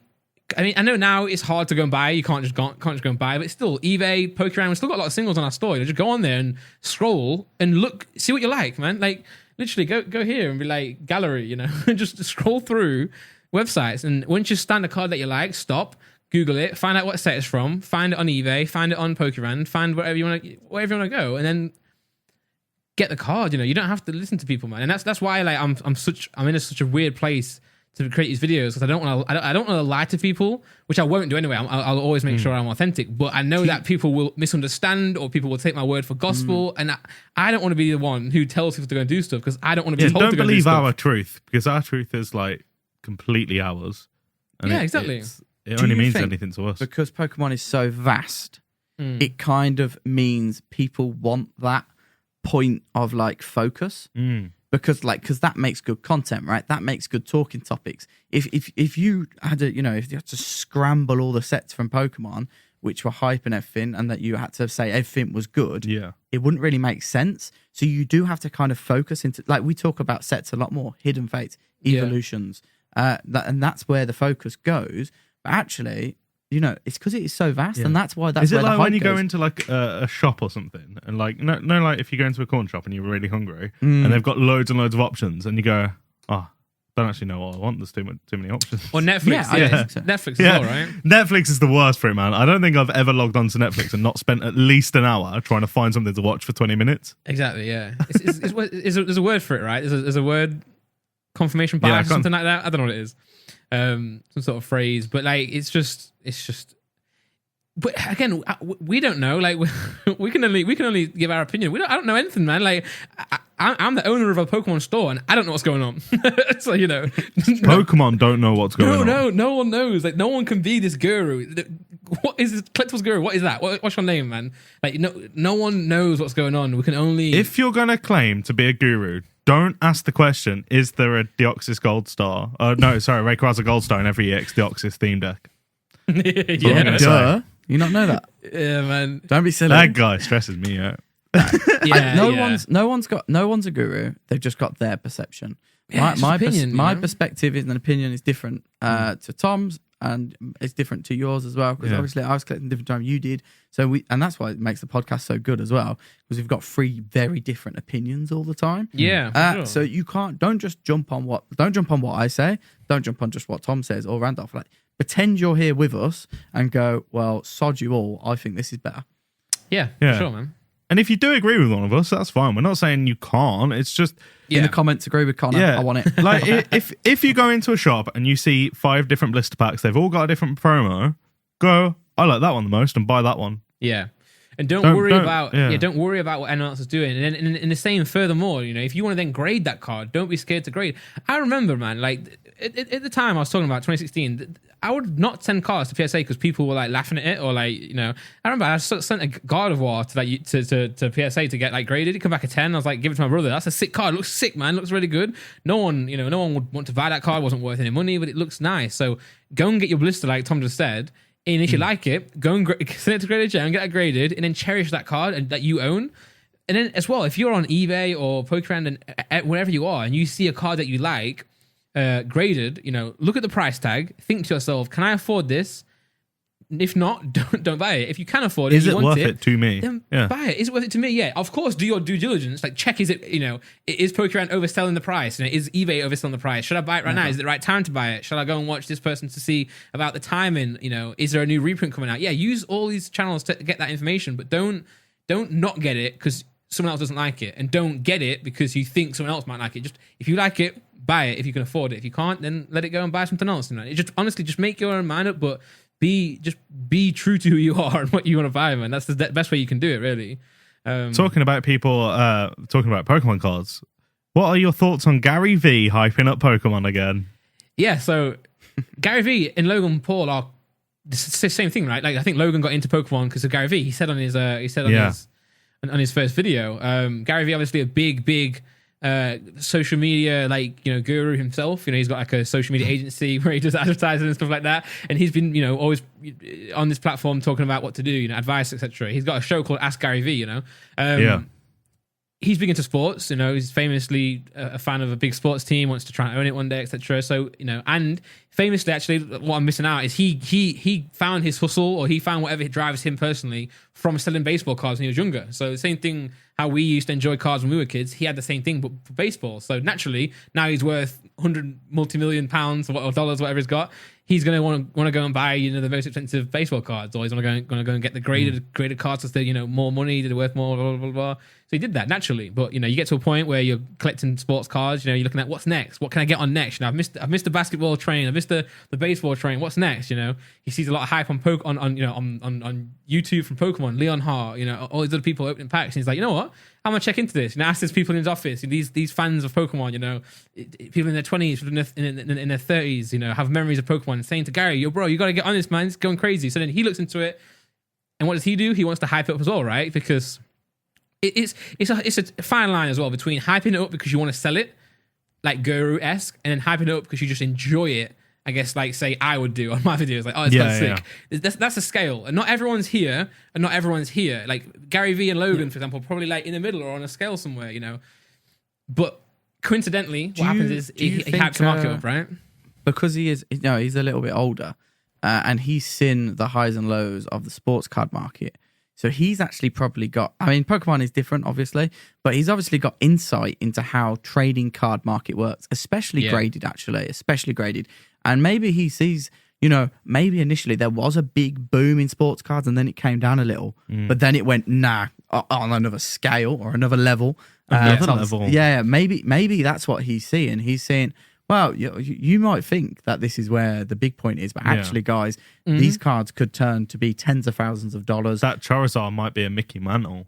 Yeah, the Charizard could be worth $1 million. I think we all here think, as much as we're speaking about how first edition doesn't tick my boxes personally, I think we're all in agreement that the Charizard first edition will be $1 million card one day. There's no question. They're not printing that set anymore. We've already seen it go from 150k to what? 300k, whatever it is now, in 3 months. We've seen it go from 30, 40k when I first got involved with this stuff. 5k when I started. 5k when you started it. Should have bought it. And then it's how many X? I can't even bother to work that out. But let's just say if I bought that card, there'd be no need for graded gem. I'd just be like, well, we're all grateful because we can now get a card sent to PSA. But that's what it's. But now it's gone from a card that we would look at purchasing to a card that only Logic, Logan Paul, 50 Cent are going to buy. It's it's just changed hands now. It's gone. The card's gone. Please don't get it to Pokemon 50 Cent. We can't do that. Right, lethal. But yeah, man, it's just. I think you're right, Connor. I think I don't think Pokemon. I don't think we three here are even understanding where Pokemon's going to go. And I think one day we should actually get someone on a podcast who's in the sports world properly, who is in sports as much as we are in Pokemon. There's definitely people around there. I know a few as well, so we can definitely bring some on. Matt Turner. Yeah, we've got to look at what's going on and have a word with them, because I don't think we're ready for what's going to happen in Pokemon, because it's going from this thing that was very small, very niche, very what's the word? Gate kept. It's there's a certain amount of collectors. We're cool. We're the Watsy lot. You guys can't come in. Yeah, primes. 2, everyone buying, to my brother, literally opening a pack of Pokemon cards and sending it to you guys to grade. To my mum getting a card graded. What's that all about? What are you doing, mum? That's what it's gone from. So it's gone from collectors. Your mum's not sent in a submission yet. I am a little bit confused. I think she does it through my bro, to be fair, if she will do. But yeah, it's changed now, and we're seeing this with modern. We're seeing this every day. I think Pokemon cards are becoming more and more like sports every single day. And we're not ready for it, man. It's changing. It could be the sports of our adulthood in many ways. If that market is more mature. So, as we grow, obviously there's people always say, people get houses and wives and stuff. But you know what? Pokemon is still important. It'll still be important to those people. And the people who can afford to have those things alongside Pokemon cards, they are going to be wealthy. They are going to be rich. So therefore, if you're collecting these when you're 35, you're going to be in a much better position than you were when you were 25. So therefore, naturally, you would expect that. That's not to say it is, and I don't want to speculate too unless hard. you're going to an apocalypse due to the whole COVID thing. I think we're all just trying to say maybe this isn't it. But obviously it could go down as well. But I think at the same time, we just want maybe it could still keep going up, and that wouldn't be a surprise.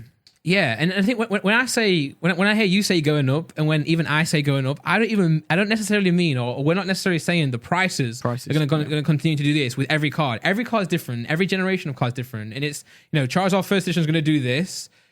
Dark Charizard from Team Rocket might do this. Everything's different. Modern might do this. I think we're just saying that the activity and the interest in what's going on is going to grow, and that's going to go up, not necessarily the price. So I think that's a really important distinction that people need to hear and need to understand, is because just because there's a crazy boom going on doesn't always relate to prices. Yes, it will do, and that'll be a byproduct, but it's also just about the activity.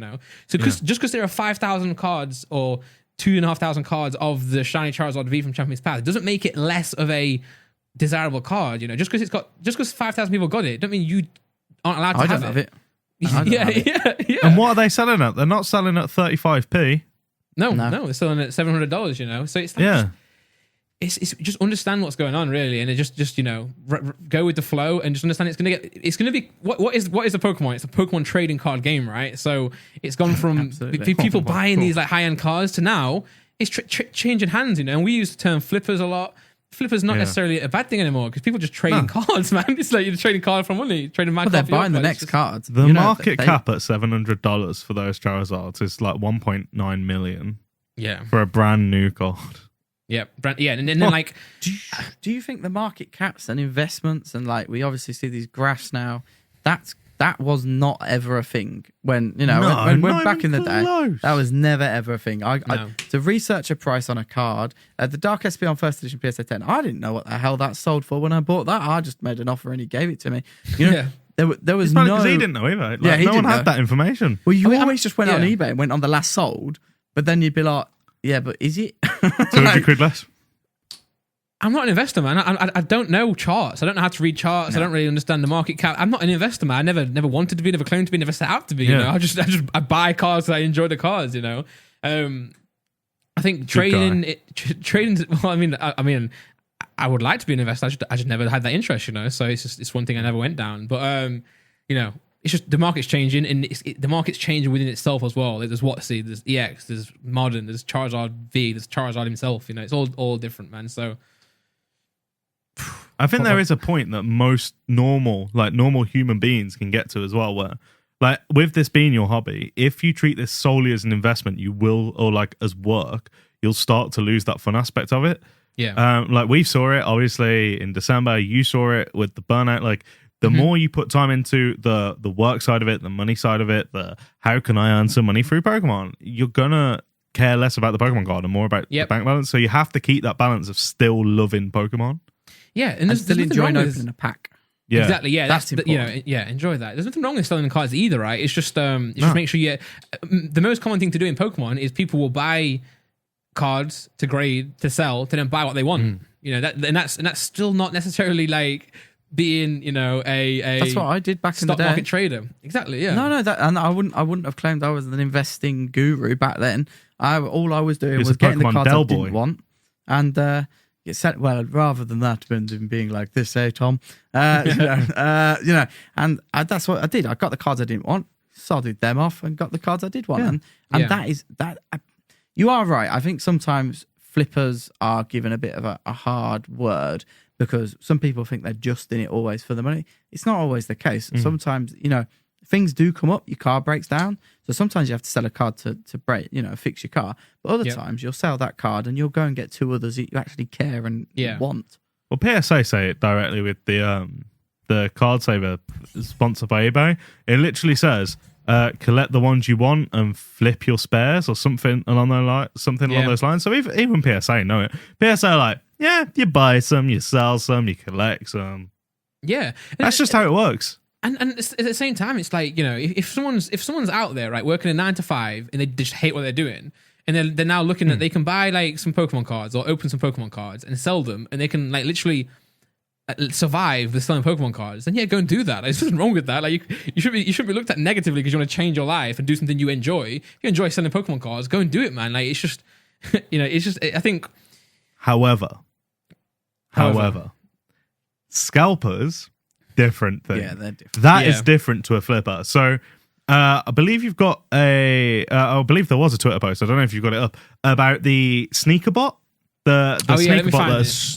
So the sneaker bot that usually goes after things like Yeezys and all the latest like cool trainers, the Supreme stuff that has started targeting Chaos cards, Magic Madhouse, card like Pokemon card websites to buy Pokemon cards faster than you physically can as a human being. Well, to be clear, there are more. There's not just one. There's many of these bots out there. Yeah. But like you say, famously coming from the sneaker world. I mean, we had someone.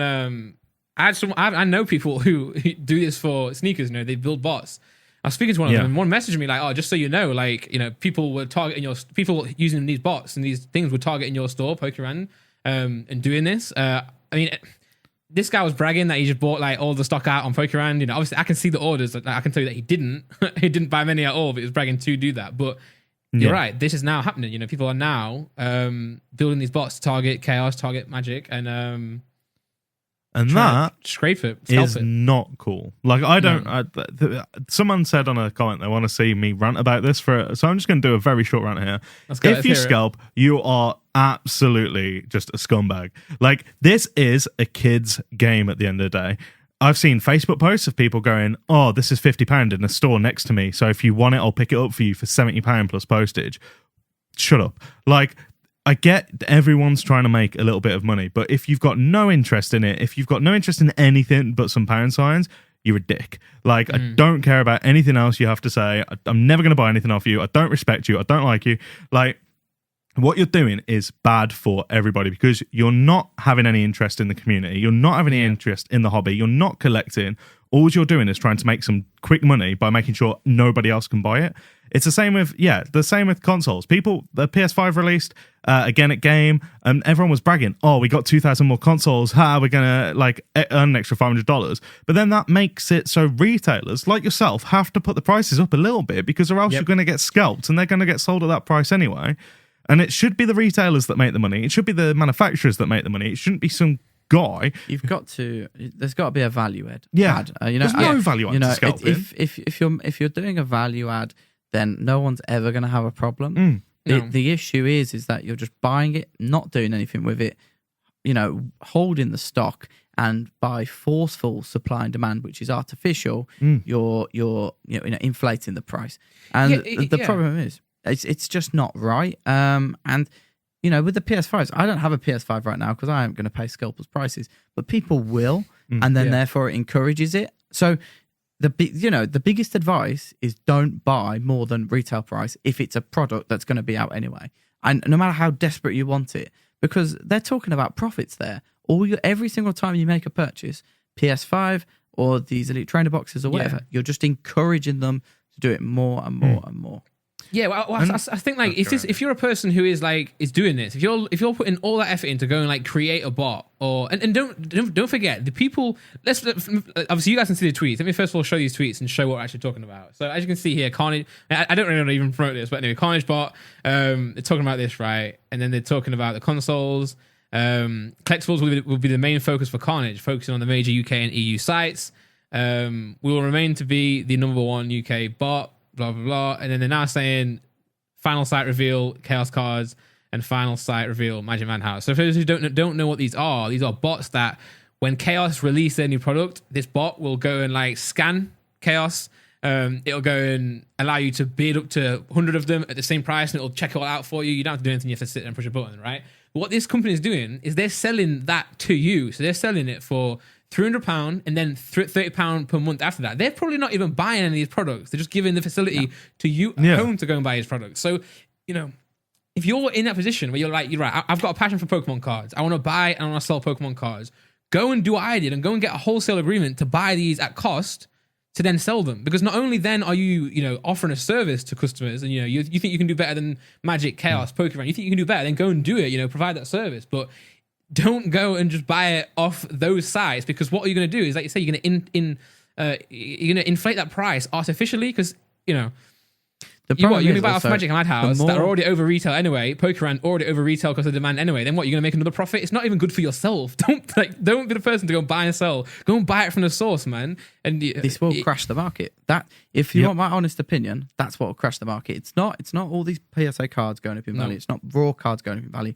That will crash the market, because what will happen is you'll have 200 people sitting on 200 cases, and guys, I'll tell you right now, your bot might have got you them, but it's not going to help you sell them when it crashes, because no one's paying your inflated prices. You know, that there's a warning attached to that. You know, you can do it with PlayStation 5. It's not going to work the same with Pokemon. If you can go and buy out every single set, but you know what? If no one's opening it on Instagram, if you're not doing videos opening it, if we're saying it's trash, if all of this stuff, because the scalpers have bought it up, no one's going to care and no one will buy it. Yeah. There we go. We all had a rant. There we go. That's good. Got that out of the way. It's even what you said there about the retail. I think even I wouldn't say even buy it. If you can't buy it at retail, don't buy it. I'd say buy it at the market price. You know, there are ways you can look at the market price, and that is. It's hard to do, obviously, but, you know, go and look at Pokerand, Chaos Cards, Magic Madhouse, see what they're selling it for. Yeah. Also go to eBay and check eBay. eBay is always going to be one of the most natural ways to see what it's selling for. It doesn't still mean that's the price of the product, because it could be sold 2 weeks ago. It could have sold as a shill bid. You know, it could be people trying to game that market. But just look at as many things as you can, and then try and find an average, and then think, is that worth paying for? Or look inside the box, is that worth paying for? Because, for example, like we were talking about before the podcast, and that I will speak about in the future video, the retail price of the Champions Path ETV is £52.50. Now, we know that you get 10 packs in that. You know, as much as people don't like Champions Path, £5.25 or whatever, say, for one pack, not bad. You got a chance to get Charizard that's now worth, you know, this amount of money on PSA graded, etc. It's worth more. So, you know, it's a gamble to buy that. But then also you get a promo, Shiny Charizard, well, not Shiny Charizard, but you get Charizard V free with your ATV. So it's like, naturally, that's going to go up a little bit. Now, could I ask, like, as a store owner yourself, yeah, do you think retail prices are too low, and do you think wholesale prices are too low? Do you think Pokemon, to stop this sort of stuff, because, you know, realistically, you're doing the value add, so therefore you deserve the profit. The same with these other sites. Do you think Pokemon should artificially, because it's not costing them anymore, do you think they should go, actually, we're whacking up the wholesale prices of collection boxes by £10. Actually, booster boxes are going to cost 20 quid more. And I know that you obviously don't want your cost to go up. Of course not. But if they did do that, do you think it would stop this sort of activity happening? Because it would become more of a natural market. Like, you're right, the Champions Path Elite 200 box was too cheap. Yeah. I think same with Hidden Face. I think all the ETVs of these holiday sets are too cheap. But I think you're right. I think it would to an extent, but I think the scalpers are always going to be there because they don't know the hobby, do they? These people don't know the hobby. All they know is that there's a hype around Pokemon. We're going to buy it, and we're just going to take it away from the people who want these boxes. I think Pokemon. They're used to buying $1,000 like sets of sneakers, trainers, and hundreds of them, yeah. I think the opposite. I think if remember, this technically is still a collecting game and a playable game, mainly aimed at like teenagers and stuff. Drop the prices. If I was Pokemon, I'd make it so the average price for an ETB was like 25 quid. Because then people will be like, oh, it's only worth 25 quid. I'm not paying 90 for it. I'm not paying the scalpers stupid prices for it. The issue there is the cards inside, though, isn't it? Like, the box is £20, but the card is not going to change value because the value that we put on the cards doesn't necessarily come from the retail price of the box. It comes from the individual price. So it's like, if we can now go print and loads, buy, make it cheap, and flood it. Print loads, print more. That's the only way you're going to solve it. Print more. You could solve it. Flood more and just completely flood it and make it cheap.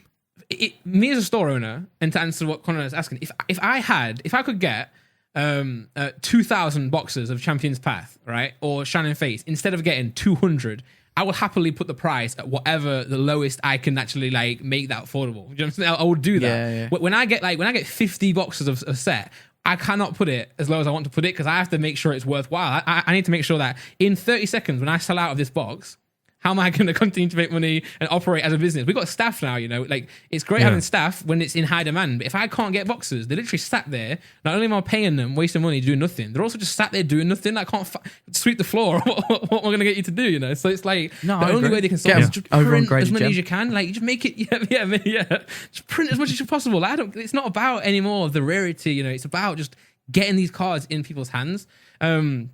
But again, I think the retail price that Pokemon have is wrong in general. Because for those who don't know, booster boxes are not a retail product. Like you shouldn't be able to buy a booster box from Pokérand or Chaos Cards. It's not Chaos Cards even existed as a place where stores would go and buy products to put in their shop front, a brick and mortar store. So Chaos Cards, the only reason Chaos Cards sold for like 85, 90, 95 was because people used to use them as like a wholesaler, type thing. This is another middleman, But now we're at a point where Chaos Cards can't get enough themselves, so they're putting the price up. They used to never put the price up where they're going now, but they are now because they have to. There's no if choice. If you go buy a booster pack in a shop, it's like $3.99, right? Like £4. $3.99 is the retail. That is the retail so of the pack. That's £144 for a booster box. And this is what that's people what never it understand. Should be. Exactly, yeah. There's no retail price of a booster box because it's not a retail product. You don't walk into Tesco and buy a booster box. It's not a retail product, Yeah, there's not a barcode on it. Exactly, not like a retail barcode. In which case, could the suppliers be harsher?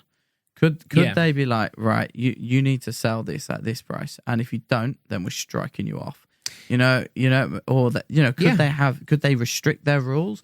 Could they be like, right, prove to us, because maybe wholesalers are just chasing the money as well, and maybe they shouldn't. Maybe they should be like, right, Chaos Cards, Magic Managers, Pokérand. Obviously, go Pokérand first if it's there. Come on, Pokérand. But Pokérand. Sorry, I keep doing that. I like Pokérand. I don't mind it. Yeah, but any of the others. Anyone else who's like breaking the rules and just selling it for scalping or pure profit, maybe be like to them, sorry, you're getting allocated and Pokérand is getting all your stock. Yeah. This is the problem with my store as well. What we're finding is we're getting... It's like a middle between a scalper and a business, right? So I'm a guy who, my company is set up, it's a registered company, it's a limited company, we're acting properly, we're hiring staff, we're doing all due diligence, right?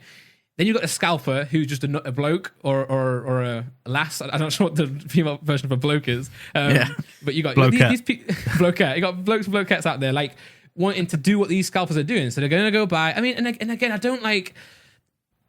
It's a really like thin line because at the end of the day, they're looking at a problem as well, right? Yeah. If I can get this box for £52 and then sell it for 80 on eBay, then that's the.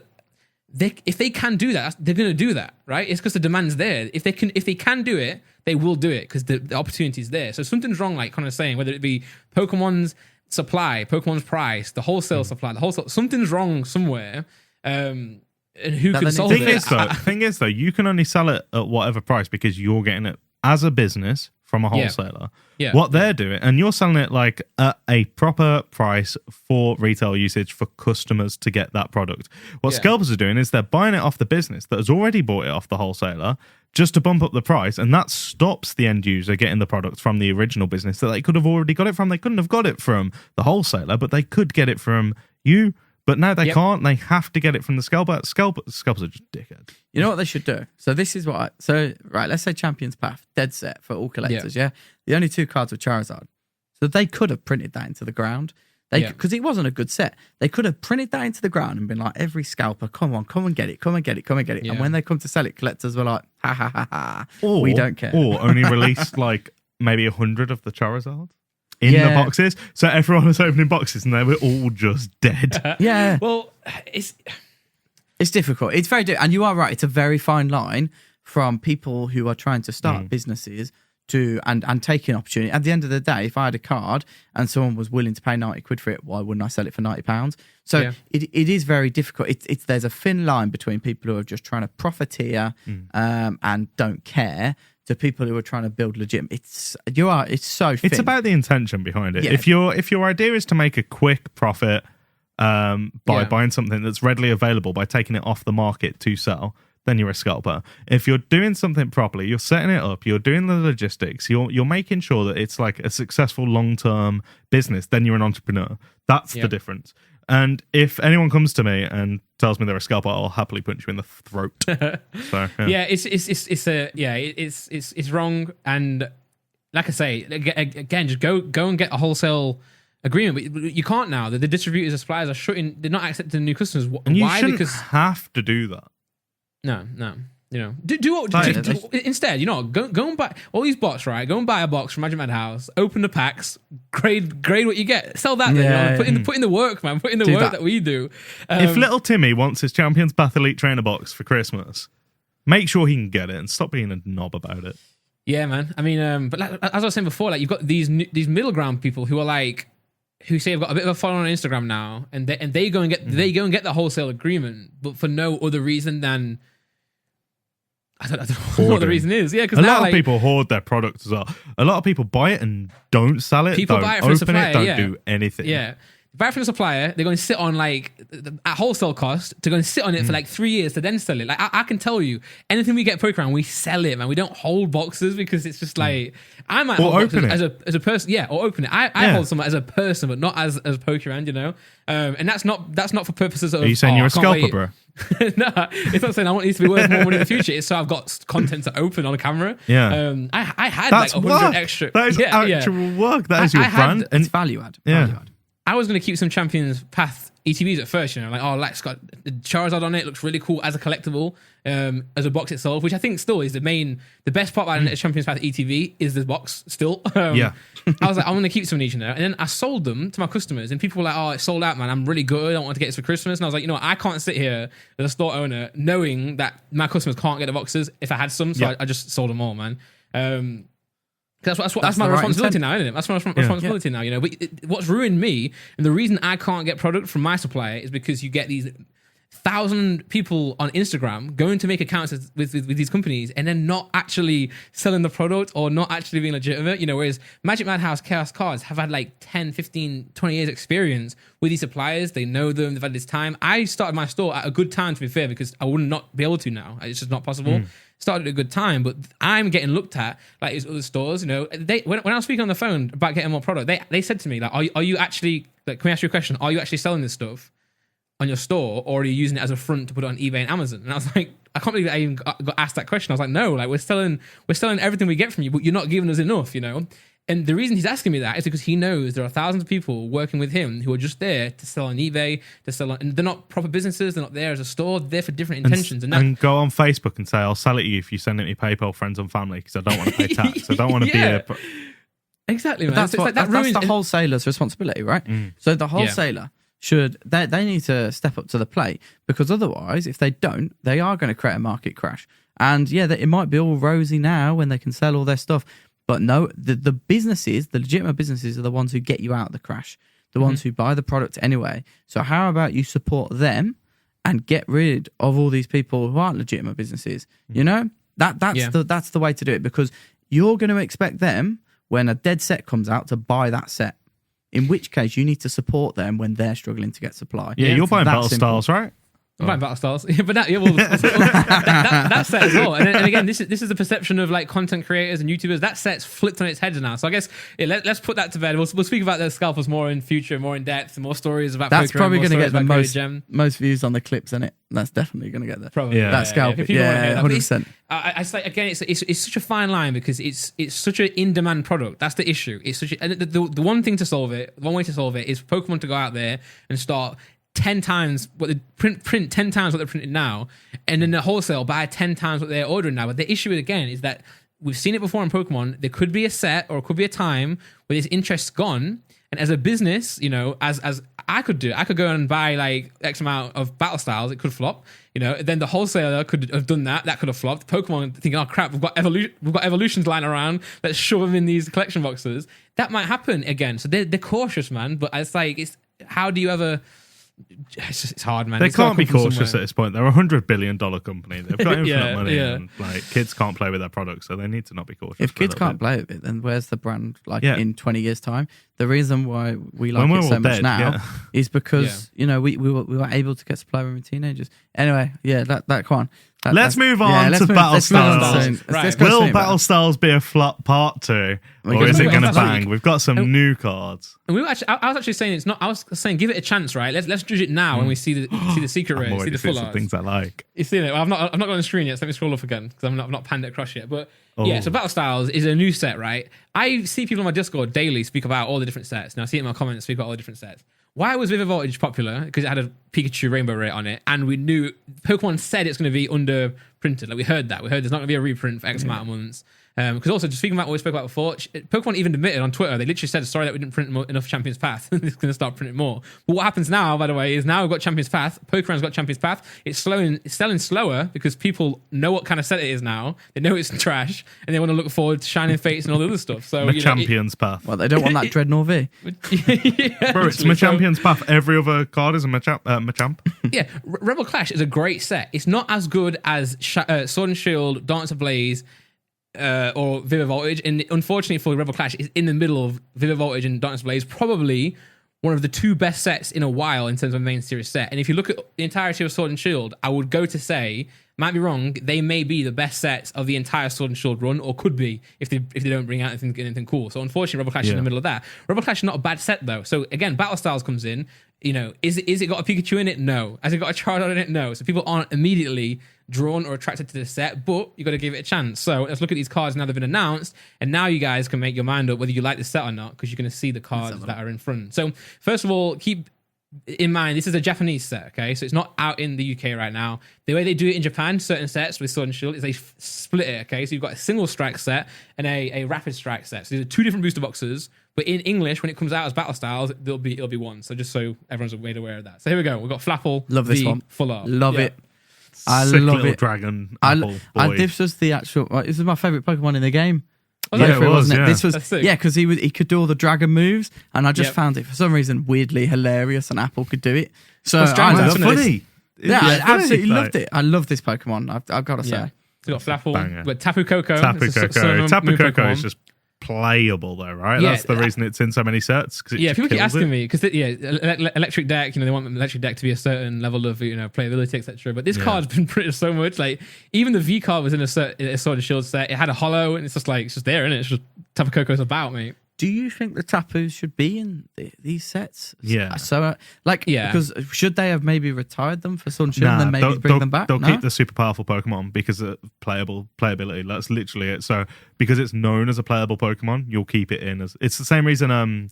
Not Slugma, Macargo was around forever, just because it was a known playable card. Yeah, and I think it's nice as well, just because it's a Sword and Shield. Like, same way in the games you can catch other Pokemon doesn't mean that in the card game it shouldn't exist, And also, if they do all Sword and Shield Pokemon, people are going to complain. I love this card. Yeah, and Mimikyu again is a super popular Pokemon, and again, it's outside of it's outside of Pikachu, Charizard. It's not in the first generations, but this is a massively popular Pokemon. You look at the Scream promos. Mimikyu is one of the most expensive ones. Yeah, by far. Yeah. Or is it third after? It's Pikachu's first. Yeah, it's Pikachu and as it Mimikyu, would I be. believe. And Eevee or Mimikyu, second or third? I think think. no, Quite Eevee's- close. Mimikyu, yeah. Eevee's lower down. Eevee's similar, Is it? closer to Psyduck. Yeah, Eevee was super print. Like everybody could get Oh, it. easily. hello. this is sick. got weirder eyebrows than me. It's the Urshifu. Big eyebrows. Whoa, that is some. Mean I'm still of the opinion pointiness. the full arts are amazing from Full art Sword and Shield V's are the era. best I cards. can't wait to get them. released. I still don't own one yet. I've sent them, but I've not got one back yet. So I can't wait to see them. This Full is art the V's are by far the best card released ever. this is I the think, special in Pokemon. artwork. Yeah, I agree. You know how last time we saw the VMAX special cards. Yeah. So this is the full art special card of the non VMAX Urshifu. So is that the rapid non-Gigantomans. strike?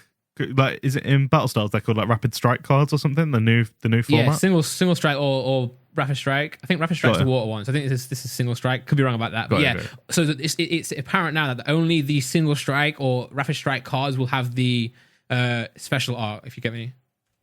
Yeah, the Like, alt yeah. arts. Yeah. So you got Tyranitar. This is not the alt art. This is just so, the. Can I go even so bigger? cool. Big Oh, old can. Godzilla. There we go. Yes, that's really cool. Surely one of your favorite Pokemon, right? Yeah, it's up yeah. there, isn't it? Absolutely. Yeah, Tyranitar's sick. What else have we got? Oh, that Yeah, is. I love this card. You've got. Yeah, this is is it the special Embor? art. I can never remember the name of Pig the other. Knight. It's the one before Pig Knight. it. It's just like that is me and Connor when we watch Clone Wars. Like we all get a Domino's or something. That is us when we watch Clone Wars. We're just like That's it, dying of food babies. He's enjoying himself. So good. You're loving it, man. So that's that one. Got Stoutland. Stoutland, This looks yeah. sick. Look at the background, man. It just pops in it. Stoutland has some of the best cards. It got the Cosmic Eclipse full art as well, which looks Yeah, amazing. it did, didn't it? The character And card, it's just yeah. like, okay, I just get random mad sick cards. Sun It's in the just sick that background. like Pokemon. There's what? It's like 900 Pokemon now, right? So I always find it so Yeah. funny when you see like a Pokemon like this. It's not a Sizzle, it's not a Tyranitar, Houndoom, but it's Stoutland, and you know what? It's sick. It's just nice. Yeah, it is cool. That's top. Oh, hello. I think this is That's Bruno, me. you know. Bro, are you sure that's not someone from Street Fighter? It does look like someone. This card looks sick, doesn't it? Look how good this looks. It looks like a Dragon Ball card. Is it actually 3D? What? Look, the hand actually looks like it's coming out. Yeah, you just put it in your deck and your deck's like this big, so there's a big fist going out. Like they have got that effect on point though. They do. In Japan, to be fair, they do. In Japan, they do actually have, like, the Pokemon or the character is a little bit, like, embossed out of, but yeah, it's not going to punch you. Kind of. It's hurting my eyes just looking at his fist, to be fair. It looks like it's coming out the screen. Then we have Got some more of the lady. waifu cards, more of the trainer cards, yeah. Wonder who they're aimed at. Me. I should know who this is, but I actually don't. Phoebe. Oh, it's Misty, bro. Are you don't? It's Misty, bro. Yeah, definitely. Misty's died of her. Mustard. Yeah. You guys haven't played the Isle of Armor yet, the first DLC. Bro, no, we haven't even finished the main game, mate. Oh man, so this is what this set's about. That I cannot wait for the Crown Tundra to come out as a Pokemon card set, because you've got the birds, right? You've got the Galarian Zapdos, the Galarian Articuno coming out. This is so sick. I'm This is so Mustard. confused about like that pose. Like, if you look at where his leg is to where his arm is, like he's like twisted completely. If you're not seeing flipping Cobra Kai, mate, wax on, wax off. Come on, Karate Kid. Bro, he's broke his spine doing that. I can tell you that. One thing to point out here, look, this is Mitsuhiro Arita, and I don't actually know if he's ever done a full art trainer. supporter card, trainer card. Yes, that's interesting to see. We do like Arita. This is Flaffle now as a VMAX. Bro, Flaffle VMAX Rainbow Rare. Oh, I like him. He looks a bit derpy, doesn't he? I love Just a derpy bit derpy Pokemon. there, yeah. Slowpoke and Psyduck are two of my favourites. Tapu Koko, that's VMAX nice. Rainbow I like Rare. that. I actually prefer that to the full art, which I normally Really? don't. Yeah, Yeah, I agree. I Actually, really sometimes, like that. So the trainers, in my opinion, always look kind of worse as rainbows, but they look nice as like a artifact, but like 100%. you can't see the detail, can you? It makes no sense. Yeah. Is the VMAX like the regular VMAX of the Urshifu secret? That's so sick, man. That I love this card. I really want someone to do like a mock-up of like a card with Peter Griffin like fighting him. Like, so you can put him next to it. That's all I want That'd be sick. from that. And I know this is Urshifu. He didn't exist back in the day. But say this was like a Machamp, right? Are you telling me that put this next to the Machamp from base, it doesn't look better? Like, I get it. I get the nostalgia. But like, as a 100% style No, I of would say art, that's better. And course it is. also, it's better that it's a new Pokemon. Yeah, I think they do so well in picking out the new Pokemon and the older Pokemon. Like Machamp VMAX like that wouldn't do very well. But That Urshifu Pokemon VMAX should be like that illegal, would. man. It's got built-in knuckle dusters. What is all that about? Right, it's so good in the game as well. Like VGC, like, it's a good Pokemon. You know, its ability goes through Protect. I don't know if you know what Protect is. Like, I know what Protect. Don't hate on me here, man. I know Pokemon. Yeah. I'm I'm his calling arm's this guy coming out, Bruno. Megan. It might not be Bruno, but I'm guessing it is. I don't know who else I'm it is. calling him I'm sorry, that I don't 3D know, man. guys. Don't hate me. Phoebe, Then I'm we guessing put again. Trainer. Mustard again. Not as good, I right, do as the like full it. arts. They're not as Yeah. good, are they? Nah, The I do like it though. the I like trainers. his pose. It's stupid, but Yeah. I like it. Oh, hello. Yeah, we got another Nice. Houndoom. So we had the Houndoom Nice. before, right? The full art. Full In art Darkness the, of Blaze. Yeah, in Darkness Yeah. of Blaze. Yeah, which I thought was great. I think I sent a few to you guys, not to keep, to grade for me. But Thanks, mate. I Cheers. think we pulled appreciate one. that gift. Did we pull one when we did our pop battle? I think we did. Probably, yeah. I think we did. Yeah, it looks Yeah. like blue and pink. It's amazing. This is so sick, right? Like, look at this, man. Like, shiny as well. So it's a blue Houndoom. Gold. Aren't stars all the everywhere. hyper non-Vs, like the gold hypers, aren't they Yeah. all shiny? All shiny, yeah. Because so like the Rillaboom is, Yeah, like yeah. the Rillaboom is probably, I don't want to say, I would but it is actually the really like best that one. card Yeah. in PSA 10. I would genuinely. It's love not that my card. starter. My starter's obviously Scorbunny, so I can't be like, yeah, it's my favorite card, but I mean, it might be. I hope they do I like think he is. Scorbunny, Cinderace and Inteleon at some point. It'd be weird not to Yeah. have them all three, right? I think But the they- Inteleon yeah. would look sick. Yeah. It's an experience share. So it's one of the tool cards, an experience share. Yeah. That's what I put on Tom every morning to get him going. What an experience share. I'm like, come on, mate. It's cracking you want out. to share my experience? Come bro? on. I'm just like, is this? Come on. You get an experience share in the games, right? So who Yeah. wears it? Because all of your Pokemon get experience. So are you wearing it? The first Pokemon usually wears it. Usually give it to the first Pokemon. No. But it's in Sword and Shield. You don't have to give it to any of your Pokemon, right? It's always on. So you're So, just wearing it. so are looking you like an wearing idiot. that helmet? Hello. Are you walking around with the crazy little balls on your head? Expression. I think you are. I think It's future alright. fan art. I just don't know. It's still right though. That looks sick. The, Right, so there you go. So that's the first fighting one. MG. That's the single strike. Do you mean this? Oh, so Now that's only on what they've released both. Yep, Oh, yep. So this is well, okay. Forget the ant. Moustache ant? Yeah, Cricketer. Moustache ant. No, And Cricketoon. moustache. Cricketoon. yeah. Cricketoon. It's the musical one. But the next card. Move to the next card, man. I want to see the next card. Oh. Come on, Victini, yeah. I like him. Look at the background, man. It's What just so can I sick. ask a question? So I'm not a big Victini fan. And I know that a lot of people are. So this is asking. No, I'm not. I'll be frank on these things. Yeah. I've never liked Victini. What is the deal with Victini? The films. The films. Yeah, well, it's like so it's Celebi, right? Mew, it's Jirachi, it's a mythical. So it's just like Yeah, but I like all of them. Victini, the reason I really like Victini is because of the movie. It's meant to promote victory, and all that good stuff. So it's like a really positive. Do you not think he's a bit boring? Nah, I think it's sick. In comparison to Celebi, Jirachi, and I like Celebi more, but that's just I like preference. all of them. I like Jirachi more, but yeah. And also, is so like it's okay, a V cool. card. So everyone, it's Victini V. It's fucking V on its head, mate. No, so sorry. Everyone agrees that one's last on the list, though. Yeah. No, I am right in thinking. No, because there's more after that. Yeah, like Marshadow, even what's his name? Zarude is now a mythical as well. So it's a rude. I don't know. It's better than Marshadow. It's preference. Yeah, it's preference. Or like the Late Guardians. It's better than the Late Guardians. Yeah. Are they Pokemon? Wait, Late Guardians is as elf in that. Yeah. Not like Terrakion 6. They're Swords of Justice, right? But also, Connor, you're absolutely fine having your opinion, and it's good that you have your opinion, as in line with what we're all saying. Yeah. So it's great. But your opinion's wrong, in my opinion. Your opinion's wrong, in my opinion. That looks sick.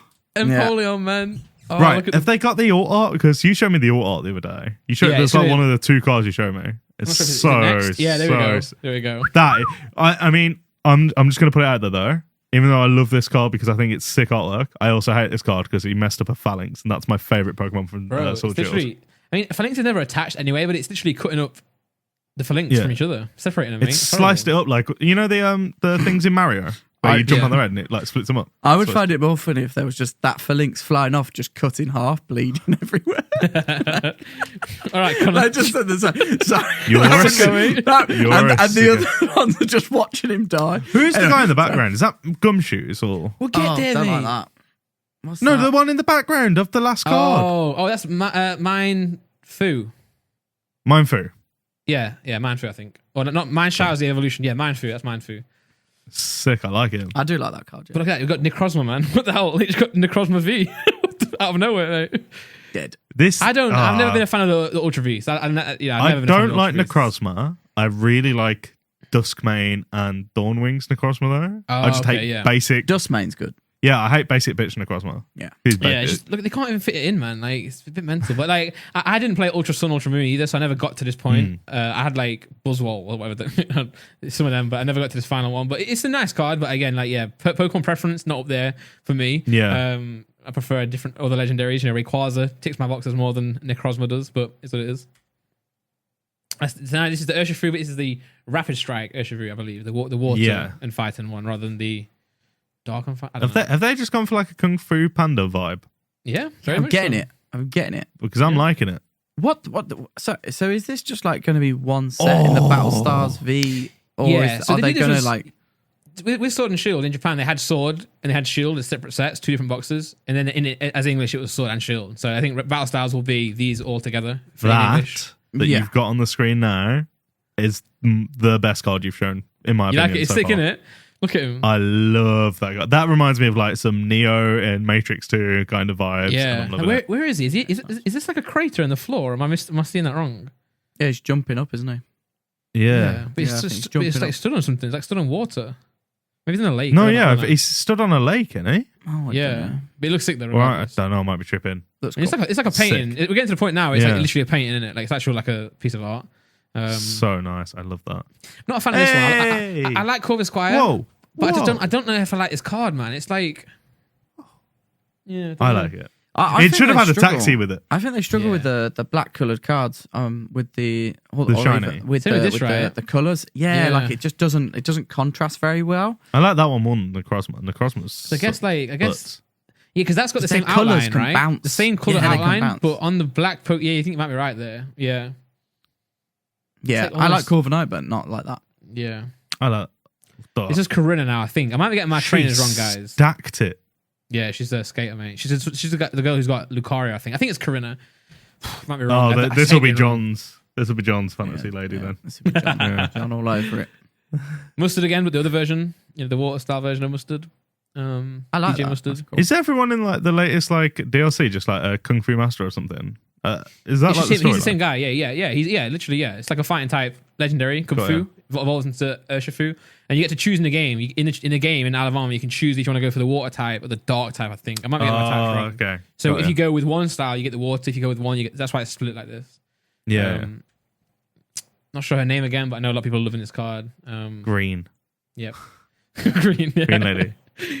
I love this Victini derpy little VMAX. guy.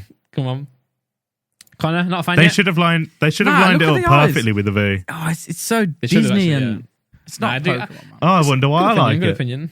Yeah, the VMAX That's Urshifu. nice. I like that.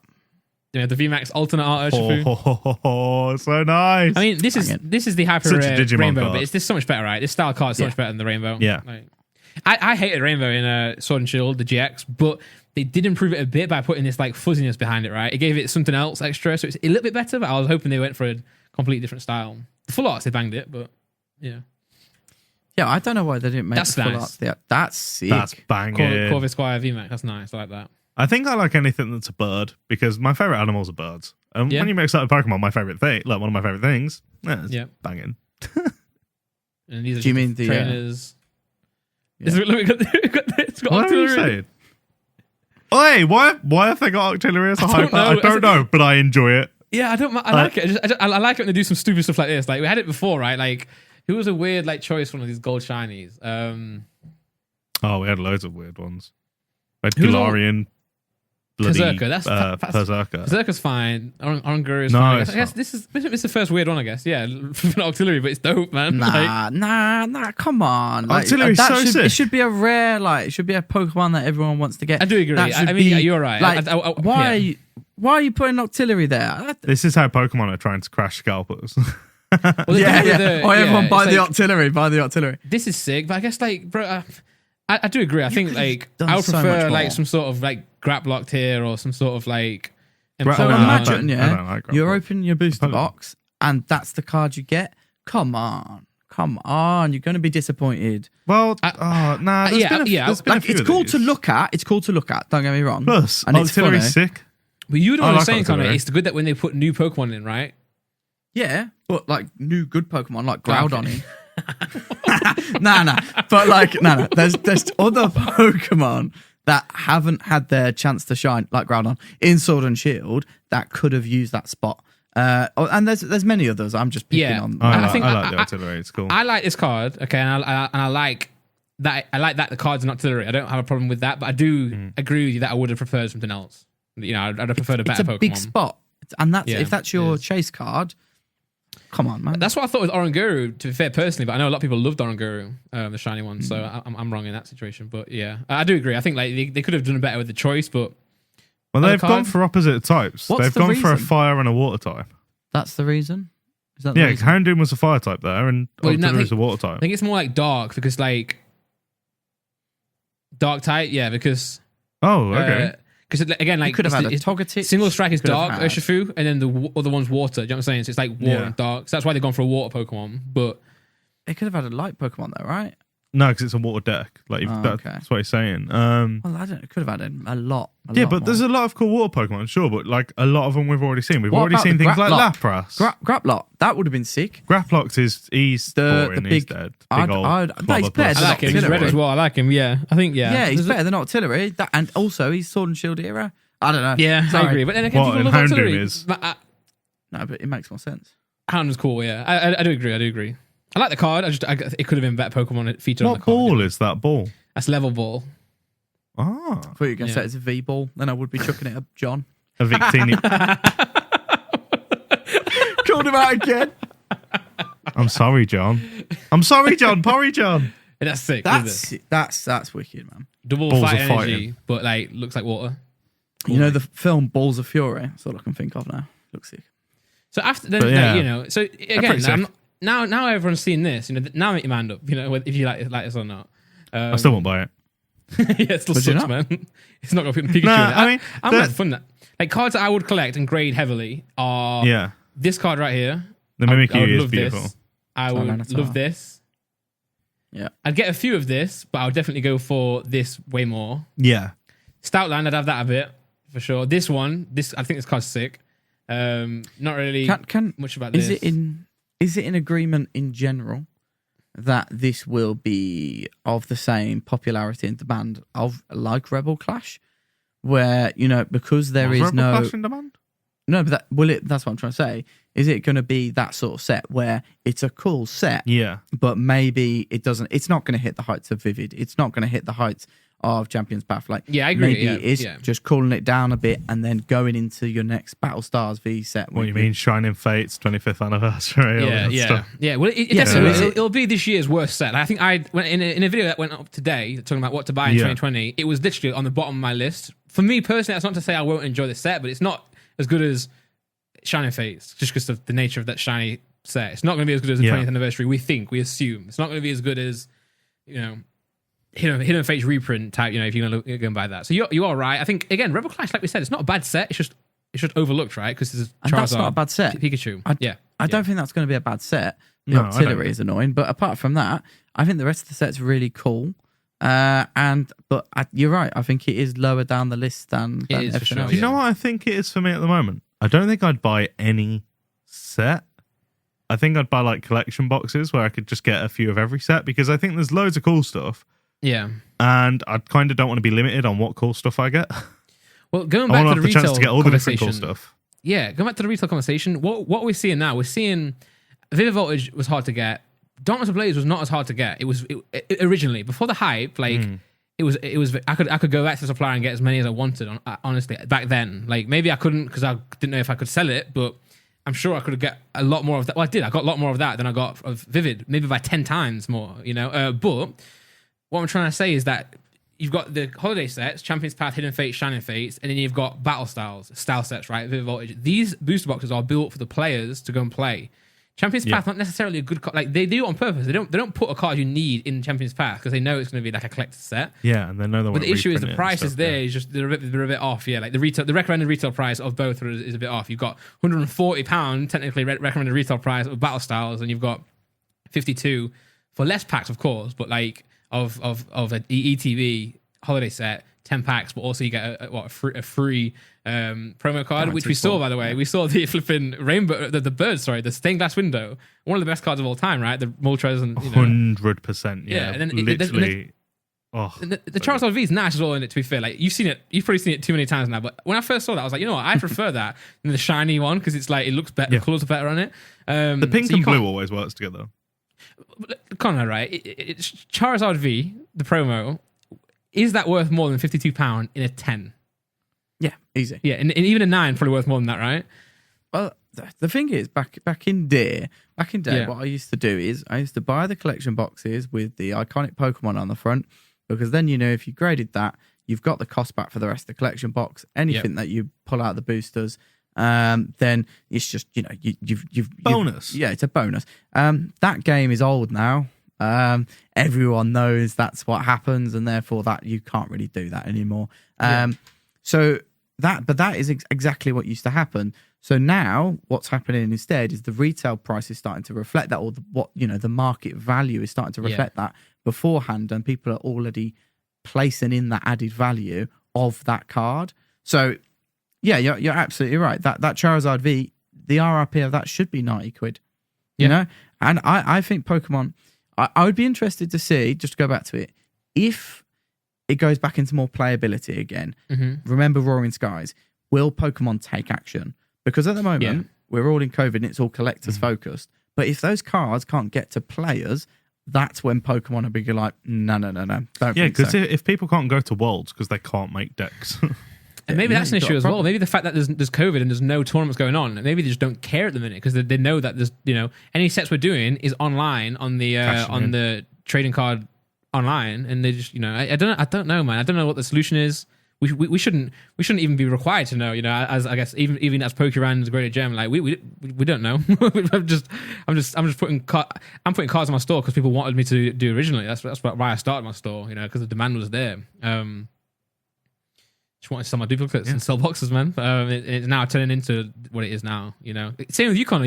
You started Greater Gem indirectly by grading your friends' cards back in the day, right? Yeah, like graded. Yeah, that's all graded gem was. I used to grade 300 cards a month, at least, because to keep the supply going for my own store, to build my own collection, as you can see behind me. And then you just brought in friends over time, and then it got to a point where I had so many people, I had to do it all organised. So we had graded ground on grading service, and then eventually it turned into graded gem, and you had a little site there, and it was all done quite informally. Yeah, That's how it was all done via Instagram DMs. It was all, yeah, mate, don't worry about that, don't worry about this. Obviously, we'd love to go back to that, but the volume of cards, it's impossible. So it's all about putting in the structure and the procedure there, so people feel they still engage with us, and that's why the YouTube's so important. Yeah, for sure. But you're absolutely right. This year has been manic in terms of actually our reactions and our responses to every single month, because every month we've had to think, what if this happens? What if that happens? What if? And you have to make so many decisions, not just on a daily basis, that will affect what happens in a week's time. It's difficult, as you know yourself, and you feel responsible for the submitters, and you feel responsible for their cards and the delays. Obviously at PSA, there's no one more than us who wants these back, because we feel all the pressure. It's a gift and a curse, right? It's like you're getting more customers, you're getting more submitters, you're getting more people into the hobby. Great, but at the same time, now you've got a more responsibility to try and where these cards at, push PSA to bring them back, etc., etc. So it's like it's great, but it's also more work. Same with me. When we released the Vivid Voltage, and we sold like however many we ordered in like a minute. Like we were literally on the store back end. It just went from like this to this and gone. And like you'd think you'd be happy, but I just wasn't happy. I was like hurt, because I knew that there's like this amount of people on the store versus this amount of sales. This amount of people have missed out. Like 90% of people can now not get a box that they wanted to get. And it's like people that say to me, "Oh, aren't you happy that you sold out?" I'm like, because you can because thinking it's all about money. Like, well, no, I started the store to get the product in the hands of my audience, and I can't do that. It's not happening. So it's like, oh, that's my main worry. My main worry is not about the money. If I didn't start it for money, if I want to, I'd go and continue my music, or I'd just go and react to some more diss tracks or something. You know what I'm saying? Like, I'm in this because I want to be in the hobby. Start some diss tracks. No, you're right. I want to build like Logan something special Paul's for the a pokey community. bitch or something. I don't know. I get you views. Yeah, you're absolutely right. Like the amount, it's cool that we're getting submissions, and it's cool that more and more people are getting involved. But at the same time, like in December, there serious conversations. We felt like we'd let a lot of people down. At that point, it was difficult. We couldn't get the pre-grades out quick enough. We couldn't get the comms back, and it was disappointing, and it hurt us. Yeah. But all we could do at that moment was go, right, we need to focus up. We need to do the things that matter. We need to, and that I think sometimes that's overlooked, because people, rightly so, they're just thinking about their 10 cards, and not the 50,000 other cards. You know what I mean? So they're like, wait there, can you not just pre-grade those 10 cards? And it's like, well, yeah, we can, but if we do that, then this person on the same date will be pissed off that you gotta get through they didn't get theirs. So instead of talking about depressing things, can I change the topic? Go for it. Bring it up. Right. I haven't seen this yet because I've been waiting to watch it on the podcast. Randolph, what is my most excited for thing of this year? Pokemon Snap. Let's end it on this, because I see that now. We've been filming for ages, and we could go on forever. This podcast could be like a 5-hour podcast easily. But we got things to do. Got beds to sleep in. So excited for this. He does. So, like, guys, so if you don't know, me and Randolph could probably sit up until 2-3 a.m. doing this. Tom would be dead by what time is it? He would be. Well, my days. It's already gone midnight. I know. That's what I'm surprised you're not dead. And just so you guys know as well, like, I am quite heavily medicated at the moment. So the fact I'm not asleep is mental. We got to talk after this as well. So we'll make that brief. But let's watch this trailer. Pokemon Snap. I'm so excited. You haven't seen this shit, right? No, I haven't seen it yet. My computer's glitching a bit, to be fair. It's okay. What? My man's got a credit card camera. Connor's like, what's this shit, mate? God, man, you don't understand how much I've played on the N6. Oh! Bro, honestly, this is frames. My computer's dying. It's doing so many things at once. It's so good. Look at the drift flare. Oh!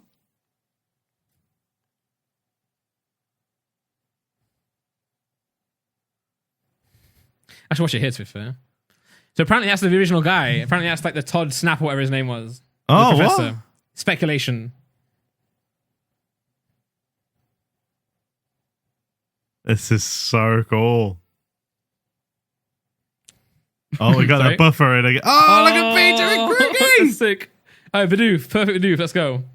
Oh, that's sick. That's sick. obviously, Pinter versus Heracross. Oh, look at this. Look at this. Look at this. There.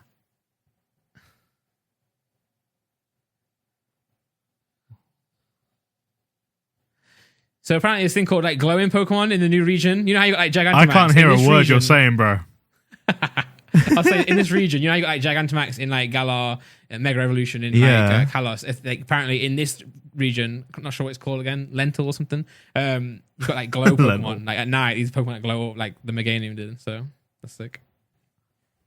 Oh, it's the end. I didn't know it's the end. I didn't know it was the end. So like, I don't know if you played much Pokemon Snap, the original one. How many hours of Pokemon Snap I played? 0.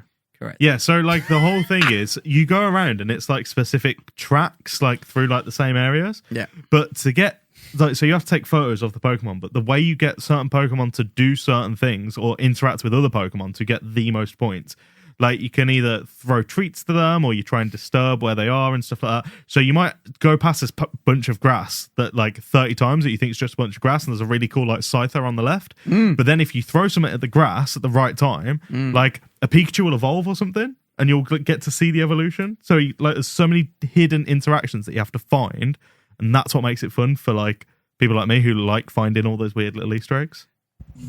That's the reason to get the game, guys. And I love the game and I'm very excited for it, but I just love looking at Connor's face there, zoomed in as Tom was explaining. That was amazing. It's good though. It's gonna be, obviously the first Snap we had like one. Connor doesn't know how to have fun. No, I do. My fun is different. Bye, I like bye primes. Me sitting ivory tower. Me by watching. What first editions or No, okay. Well, you take the mick up. Right. Okay. So my sort of games are like management games. No. Let's get rid of the word management games because you're trying to make it sound professional. You like choo-choo noises, boy. Yeah. You like choo-choo. Do you like Civilization? Yeah. Yeah, but he's got no friends to play it with. I'll play Total it. War. That's it. There we go. That Total War games, like those are my sorts of strategy games. City. Yeah. Sorry, City Skylines. That's better. Yeah, City Skylines. I love better. that game. Better. Yeah. Yeah, but anyway, like, get off me. That. SimCity's dead. So maybe I'm not the best person to speak about this game. That's all I'm saying. Like, it's just my type of game is very, very different. Well, hopefully by you then, enjoyed playing Pokemon Sword and Shield. You know what I'd prefer? I'd prefer like a Jurassic Park version of these Pokemon where I can put them in cages and breed them and like make them level them up. Like that would be my sort of game. Like do you know what I mean? Like, you're such a mobile gamer. I'd be like a zookeeper and I'd breed these Pokemon. Breed Pikachu and Groupie. Tour around my Poke Park. Like that would be they my should do sort that. of game. They should do that actually. You have to create like a region. That'd be dope. But yo, how about you guys? You create something like you create the park and I go around it and take photos. So like you do the level build and I play the Snap. Yeah. Can you can pre-order it now? That's gas. Can I say 30th of April? Look, because it's backwards. This should challenge you guys. Get your offices all sorted so you guys can play through this game on the channel. Well, that is the weekend after my birthday, so I'm buying it, and the weekend after my birthday, I'll probably be streaming it the entire weekend. Nice. Hopefully there's some multiplayer things as well. We can like, try and play together or something. That'd be sick. Yeah. I'll probably try and do the full Saturday and the full Sunday just streaming Pokemon Snacks. That's something we want to do once we're on top of everything. Streaming. I think you definitely want to do it more. Yeah, our house is going to actually become streaming for games and stuff, whereas like the studio at work is going to be for submission videos, returns videos, training card talk, stuff like that. So I'll be playing Transport Fever 2 and Tom will be playing Pokemon Snap. Like we've got a Pokemon audience, so I think I might actually win one. So people might actually watch a Tom video. Who knows? No, I wouldn't actually stream that. But like, so the idea of taking the photos of these Pokemon, is it to share them or is it to like what to get more points? So in the first one, it was like Professor Oak had asked you to get like and find all the Pokemon and make sure you get pictures of how evolution works and stuff like that, because it's like, we've been trying to figure out why Pokemon evolve and how they evolve. Okay. So like that's why you got the photos. It's like a research thing for Professor Oak. Okay. And then on the last level, it was like Rainbow Road from Mario Kart, and Mew was like in a little bubble, and every time you tried to do stuff, it like hid itself. So good. And it's kind of like a puzzle game, because a lot of it, even though like it's taking photos, it's figuring out how to get the photos. That makes more sense to me. Like, there you go. That being a puzzle game, getting the best possible photos by having to interact in different ways. That makes more sense. That's exactly what I said the first time. I phased out, man. I just gave you an example. Bloody know you did, yeah? No. It looks cool. Yeah. I'm sure I'll join you for an hour on it. And people who love these games. The thing is, when I really first exciting. started playing it, I was like, this isn't Pokemon Stadium, this isn't Pokemon Yellow. And like when I was a little kid, and I was like, this is dumb. This is my favorite game ever. I was like, I don't know how that happened, but like, it just turned. So do you guys put? I don't know about you, Randolph, but what's your point of view? What do you prefer this over? What Pokemon Colosseum get you more interested if they did a new one? Nothing can beat the main series games for me ever. Like the actual like Pokemon Red, Colosseum Blue. wasn't main series. No. I know, but that's what I'm saying. So I'm saying like nothing can beat like even Pokemon Stadium, Colosseum. I was not necessarily like in love with. Nostalgia wise for Stadium, I loved it. But if they brought out Pokemon Stadium 2, I wouldn't be as excited as if they bring out Pokemon Snap. Pokemon Stadium 2 exists, doesn't it? Yeah, probably. Yeah. I mean, I think enjoyed Pokemon it. Stadium 2 is a game. Yeah. I just like, I mean, nowadays anyway, I don't see the point in like Pokemon Stadium because Sword and Shield literally like is kind of like that, right? Minus the mini games. Yeah. The actual like, the actual battling, the actual like running around. Is it the Colosseum style games? Very similar to that. They're both games. But now I love Pokemon Snap, man. I love the spin-offs. Even the like Mystery Dungeon, I played a bit of that. Loved it. Didn't have I time. played so much Mystery Dungeon. I love the new one. The new one's really good. I didn't have enough. I didn't carry it on because I haven't had time to play the new one. I'm on about like the Game Boy Advance ones and the original. Well, they remade one. So I'm saying they remade the first one. Oh, did they? Sword and Shield, yeah. Oh, I didn't know. I've just played it. Yeah, I've just played a lot of the original. You play the one where you have to go where like Gengar's a baddie. No, have you played the one where Gengar's like one of the bad guys? Yeah. So that's the one they remade. Oh, okay. On Switch. Yeah, because we've seen the Mystery Dungeon DX. Is it called? Card, the Pikachu promo. Yes, that's what's from. Yeah. Sorry. Not to interject here again, but like, what's the difference for Mystery Dungeon? So Mystery Dungeon, you play as a Pokemon, and you go through dungeons. I'm going to end the podcast before Connor punches Tom. Sorry to interrupt. No. What the hell are you talking about? I have my area of expertise. You've got the main series of Pokemon games where you play as a Pokemon trainer, you collect Pokemon, you fight gym badges, you fight gyms, and you get Elite Trainer, Elite Fours, right? Yes. Then you've got the spin-off games like Snap, which is like puzzle games, and then you've got stuff like Mystery Dungeon, which is a dungeon crawler, and you play as Pokemon. You get a team of Pokemon who work with you. I'm going to pee. I'm going to leave you on here. I'm going to go pee. I'm desperate. And then go for it, guys. And then what other kind of Pokemon games you got? You've got Pokemon Smile if you want to brush your teeth when you were a kid. Yeah. You got Pokemon Go, but like the amount of games that Pokemon has isn't just main series Pokemon games. You got Pokemon XD, Gale of Darkness, Pokemon Colosseum. I don't want to say it is. Yeah. I guess obviously I'm different. So in that way, those games, because they're very relaxed games, aren't they? Where you're not having to think about every single strategy or every single move. Yeah. You can just glide around. Like in that little ball thing. One of his favorite games is Dynasty Warriors. Yeah, when I was a kid. Yeah, absolutely. They should release a Pokemon Dynasty Warriors game. How would you do that? Well, they've done it with Zelda. So who would you be killing? Pokemon. Have like waves of like bug Pokemon and just have like, so maybe have your Pokemon as like your main character, maybe do it in the style of Mystery Dungeon, because that's exactly what Mystery Dungeon is pretty much. So you are a Pokemon and you're using your moves as you go through different dungeons and just like absolutely slaughtering Pokemon for experience and stuff. But they did it with Zelda, and Zelda was I think that's the point. Like they could go further. Like they could do that Pokepark idea with Pokemon. Like they could definitely do different sorts of video games. The main series obviously being the killer one, but maybe they do Pokemon Snap and then another different Pokemon game. Like they do 2 different Pokemon games on top of what they already did. The demand's there. Oh, for sure. We were just saying how they should have like a Dynasty Warriors Pokemon game and stuff like that. Just go into every kind of genre of game, because I'd probably buy them all and I'd probably enjoy them all. Well, they are, man. Do you know the what's League of Legends style game called again? MOBA. MOBA. They've got one of those coming out. Pokemon Unite. They've got Pokemon They Go. had Pokken as well. Yeah, still got it. Pokken tournament. Yeah. Yeah, it's doing business. It's got I think That Shadow they're doing Mewtwo that. jumbo card thing is absolutely one of the Masters. coolest things we've ever Yeah, seen. that one. I wish that was in like. There's a Shadow Lugia jumbo as well, right? But I wish there was an actual. Yes, that's from Gale of Darkness, isn't it? Oh, one thing we should have spoken about. When's the 27th? Is that? I know there's the 27th PWCC of is ending what? soon. The month. 6 days. PWCC is ending soon, and it's got a Lugia first edition again, a PSA 10. Have you the last bid, one was or- Yeah, it does. nah. Last one's 129,000. This one's like 75. Like, but will it go higher than last time? We'll have to find out on the next podcast. Maybe do a Don't know. full Randolph's review. not bought it, so it doesn't have that extra status. Bro, I mean, listen. Like, I can't justify spending 135,000 pounds or 129,000 pounds on a PSA 10 when I can buy the 9 for $6,000, and I have 2 of the 9s. Like, Fully agree with you.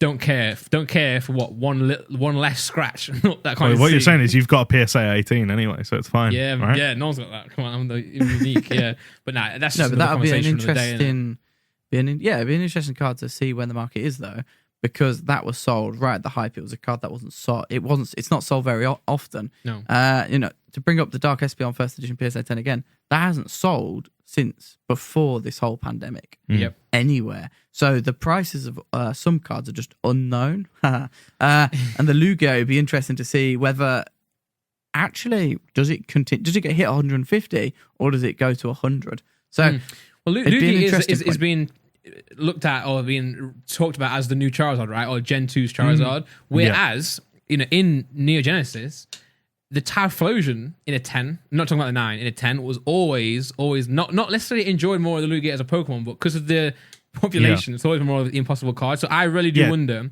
if we saw a PSA 10 on PWC on the market, what that would go for. Well, T17 was like a catchphrase, wasn't it, for like Neo Genesis as a whole? Like it was like, yeah, but T17. Yeah. Every single Yeah, it time was, it came yeah. up. yeah, I couldn't believe it absolutely either. I had Neo Genesis as a kid, my favorite set. I was grading that. As I was grading that, I was watching Gen Mint Pokemon talk about how low pop this Typhlosion was. So then I went just buying them. And then as I was away on tour, like I kept seeing everyone was talking about this T17 hype, like everyone's going around it.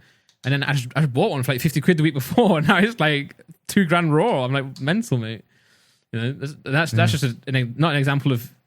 That might be a video for another day if all things go well, eh? Yeah, hopefully. Fingers crossed. Hopefully. Yeah, we'll see. But yeah, guys, let's wrap it up here. It's been great. We've got more stuff to talk about next time that we haven't even spoken about, such as Hidden Fate's European reprint delayed. Now, it's meant to be dropping the next week, but I feel like it's not now because the suppliers say it's coming in February. So we can talk about it next week because it's not going to drop. So that's great. Yeah, simple. For some. But yeah, all right, we'll leave it there. Great one again. I can talk forever, but I have to end it at some point, That's right? really enjoyable. Yeah, man. guys. Thank you very much for watching. Podcasts, Apple Podcasts or iTunes, Spotify. Clips are going to come in every day as well. So just subscribe and do all that good stuff. And yeah, take care. And we'll see you next time. Bye-bye. Peace.